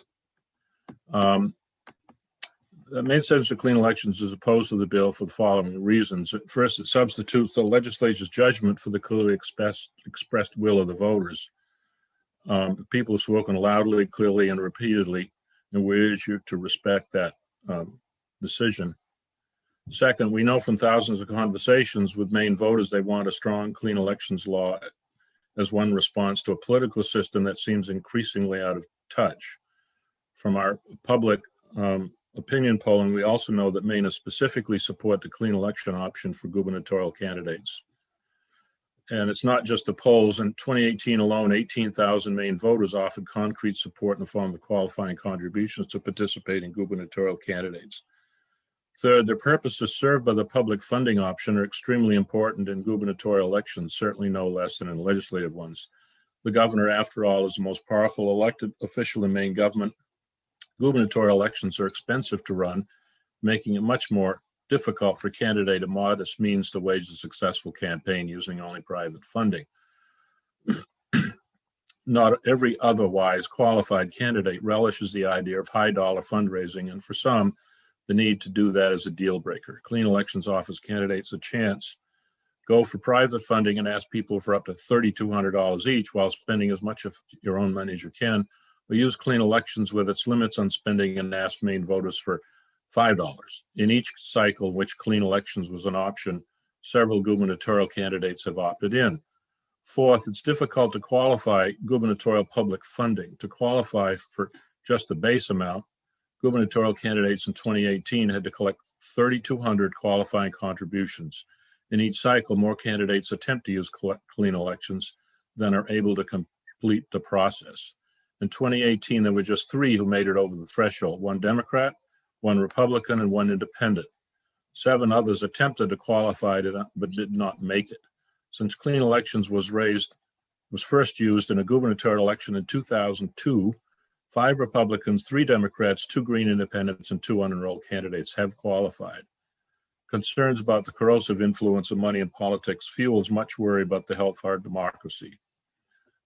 Across the country and across the political spectrum, people want to move forward and end the days of billionaires buying elections. People looking for a better way, and we have that better way right here in Maine. The success of our clean election system is an inspiration to all who seek to align our campaign finance laws with small d democratic values and allow candidates the freedom to run for high office without deep ties to big money. Here in Maine, voters stand up for clean elections whenever the program is threatened. We're asking you to stand up for it today. Whether or not you choose it, each of you has the opportunity to use it. Please do not deny this same opportunity for those running for governor. We urge a not pass to vote on LD 921. Thank you again. Thank you, Mr. Howe. Any questions from the committee? Okay, seeing none. Thank you, sir. We appreciate your participation this afternoon. Up next, we have Matthew Schaefer. There you are, Mr. Schaefer. Floor is yours when you're ready, sir. Good afternoon, Senator Lucchini, Representative Chiazzo, and distinguished members of the committee.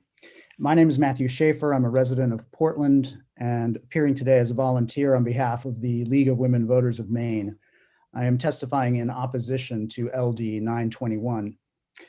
The League of Women Voters believes that methods of financing political campaigns should ensure the public's right to know, combat corruption and undue influence, enable candidates to compete equitably for public office, and allow maximum citizen access to the political process. The League believes that the public financing of elections is the best approach for accomplishing these goals, and under current jurisprudence, one of the few tools that citizens have left for those purposes.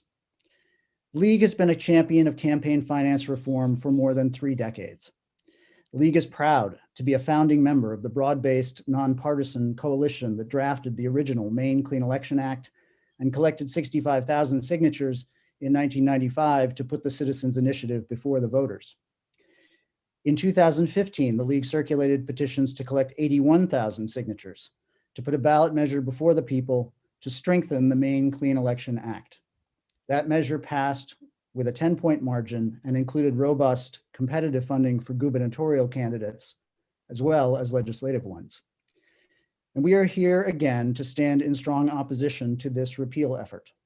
We believe that the failure to retain Maine's public financing system for all state offices, including governor, would be a breach of the public trust and an enormous loss to the public good. One thing we have learned since clean elections passed in 1996 is that its opponents will never give up, but neither will its supporters. And with each and every election cycle since 2000, clean elections proves its worth and its popularity. Although past surveys have shown that a strong plurality of Maine people wish that gubernatorial candidates were required to run with public funding, that is not the system we have. But neither should we have a system that requires candidates to jump into the deep money end of the pool. The system we have is a system of opportunity. It gives gubernatorial candidates the opportunity to run, even if they don't want to spend countless hours dialing for dollars, even if they don't have connections to wealthy donors, even if they are not wealthy themselves, and even if their policies are not endorsed by big money interests. The Maine Clean Election Act works to achieve these goals. For the sake of a functioning democracy, we must continue to push back on big money in politics. This may be a never-ending endeavor, but we can't afford to give up. Preserving the clean election option for Maine's gubernatorial candidates is a concrete, common sense, and important way to keep Maine's elections of, by, and for the people. Please vote ought not to pass on LD 921. Thank you for the opportunity to testify. Perfect timing, Mr. Schaefer. Thank you. Any questions from the committee? Seeing none, thank you, sir, for your testimony this afternoon. Up next, we have Allison Smith. And Allison will be followed by Director Wayne again. There's Allison. Hi. Good afternoon. Whenever you're ready. Thank you. Senator Lucchini, Representative Chiazzo, members of the committee, I very much appreciate the opportunity to testify today. I dug out my testimony from the last effort to repeal clean elections in gubernatorial races. And so just so you know, on February 17th in 2017, I addressed this committee with these words. This hearing feels a little like the movie Groundhog Day. It was just 6 years ago, almost to the day, that Maine citizens filled this room to offer strenuous objection to a bill that would eliminate clean election funding for gubernatorial candidates. Here we are again. Here we are, despite the fact that Maine people went back to the ballot a second time to reinforce their strong support for clean elections in all state races. Here we are, despite the fact that today's big money political environment cries out for more, not fewer, measures to reduce the influence of private money in our elections and in our government. And so here we are again this year, from 2011 to 2017, and now in 2021. Not a whole lot has changed. We still need clean elections in all state races. With so much national focus on the mechanics of our democracy, Maine really has so much to be proud of. Our election and campaign finance laws aren't perfect, but they are the envy of much of the country. That's because Mainers work hard to protect what works, improve what doesn't, and innovate when necessary. Our laws encourage all Mainers to vote, to run, to serve, and to participate in all aspects of elections.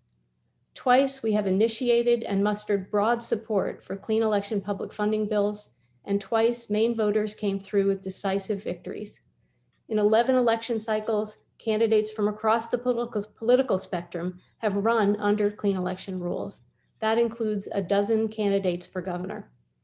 We've come far, and we're not giving up, we're not going away. I hope this bill doesn't come up again, but if it does, I know I won't be alone in standing up for the people's will and asking you to please vote ought not to pass. Thank you for your consideration. Thank you, Ms. Smith. Any questions from the committee? Okay, seeing none, thank you for your testimony. Thank you. And finally up, we have Director Wayne. When you're ready, sir. Good afternoon, Representative Chiazzo and Senator Lucchini and distinguished members of the committee. I'm Jonathan Wayne from the State Ethics Commission. I think I'm going to rely on my written testimony, which describes some of the history of candidates participating as gubernatorial candidates in the program and some of the hurdles to qualifying for the money. And I think that's in the testimony, and I don't think I have anything further to add. So thank you very much. Thank you, Director. That's definitely the speed record for the day. I appreciate that. Any questions for Director Wayne while we have him here? Okay, seeing none. Thank you, sir, for that very concise and pointed testimony. We very much appreciate that. Thank you. I think that's the end of the list for people who've signed up to testify. I don't see anybody else in the attendee room. So that being said, we can go ahead and close the public hearing for LD 921. And that actually, I believe that's the last thing on our docket. I'm not sure if Janet's there, if she's got something else that we need to work on. We're good. We are good. Okay. Then we will close the meeting, and I will see you all. Let's see, we have Friday, 9 a.m. We have a series of public hearings and then work session for 11. So if there are no comments or questions from committee, then we will close the meeting for the Veterans and Legal Affairs Committee. We'll see you guys all on Friday. Thank you.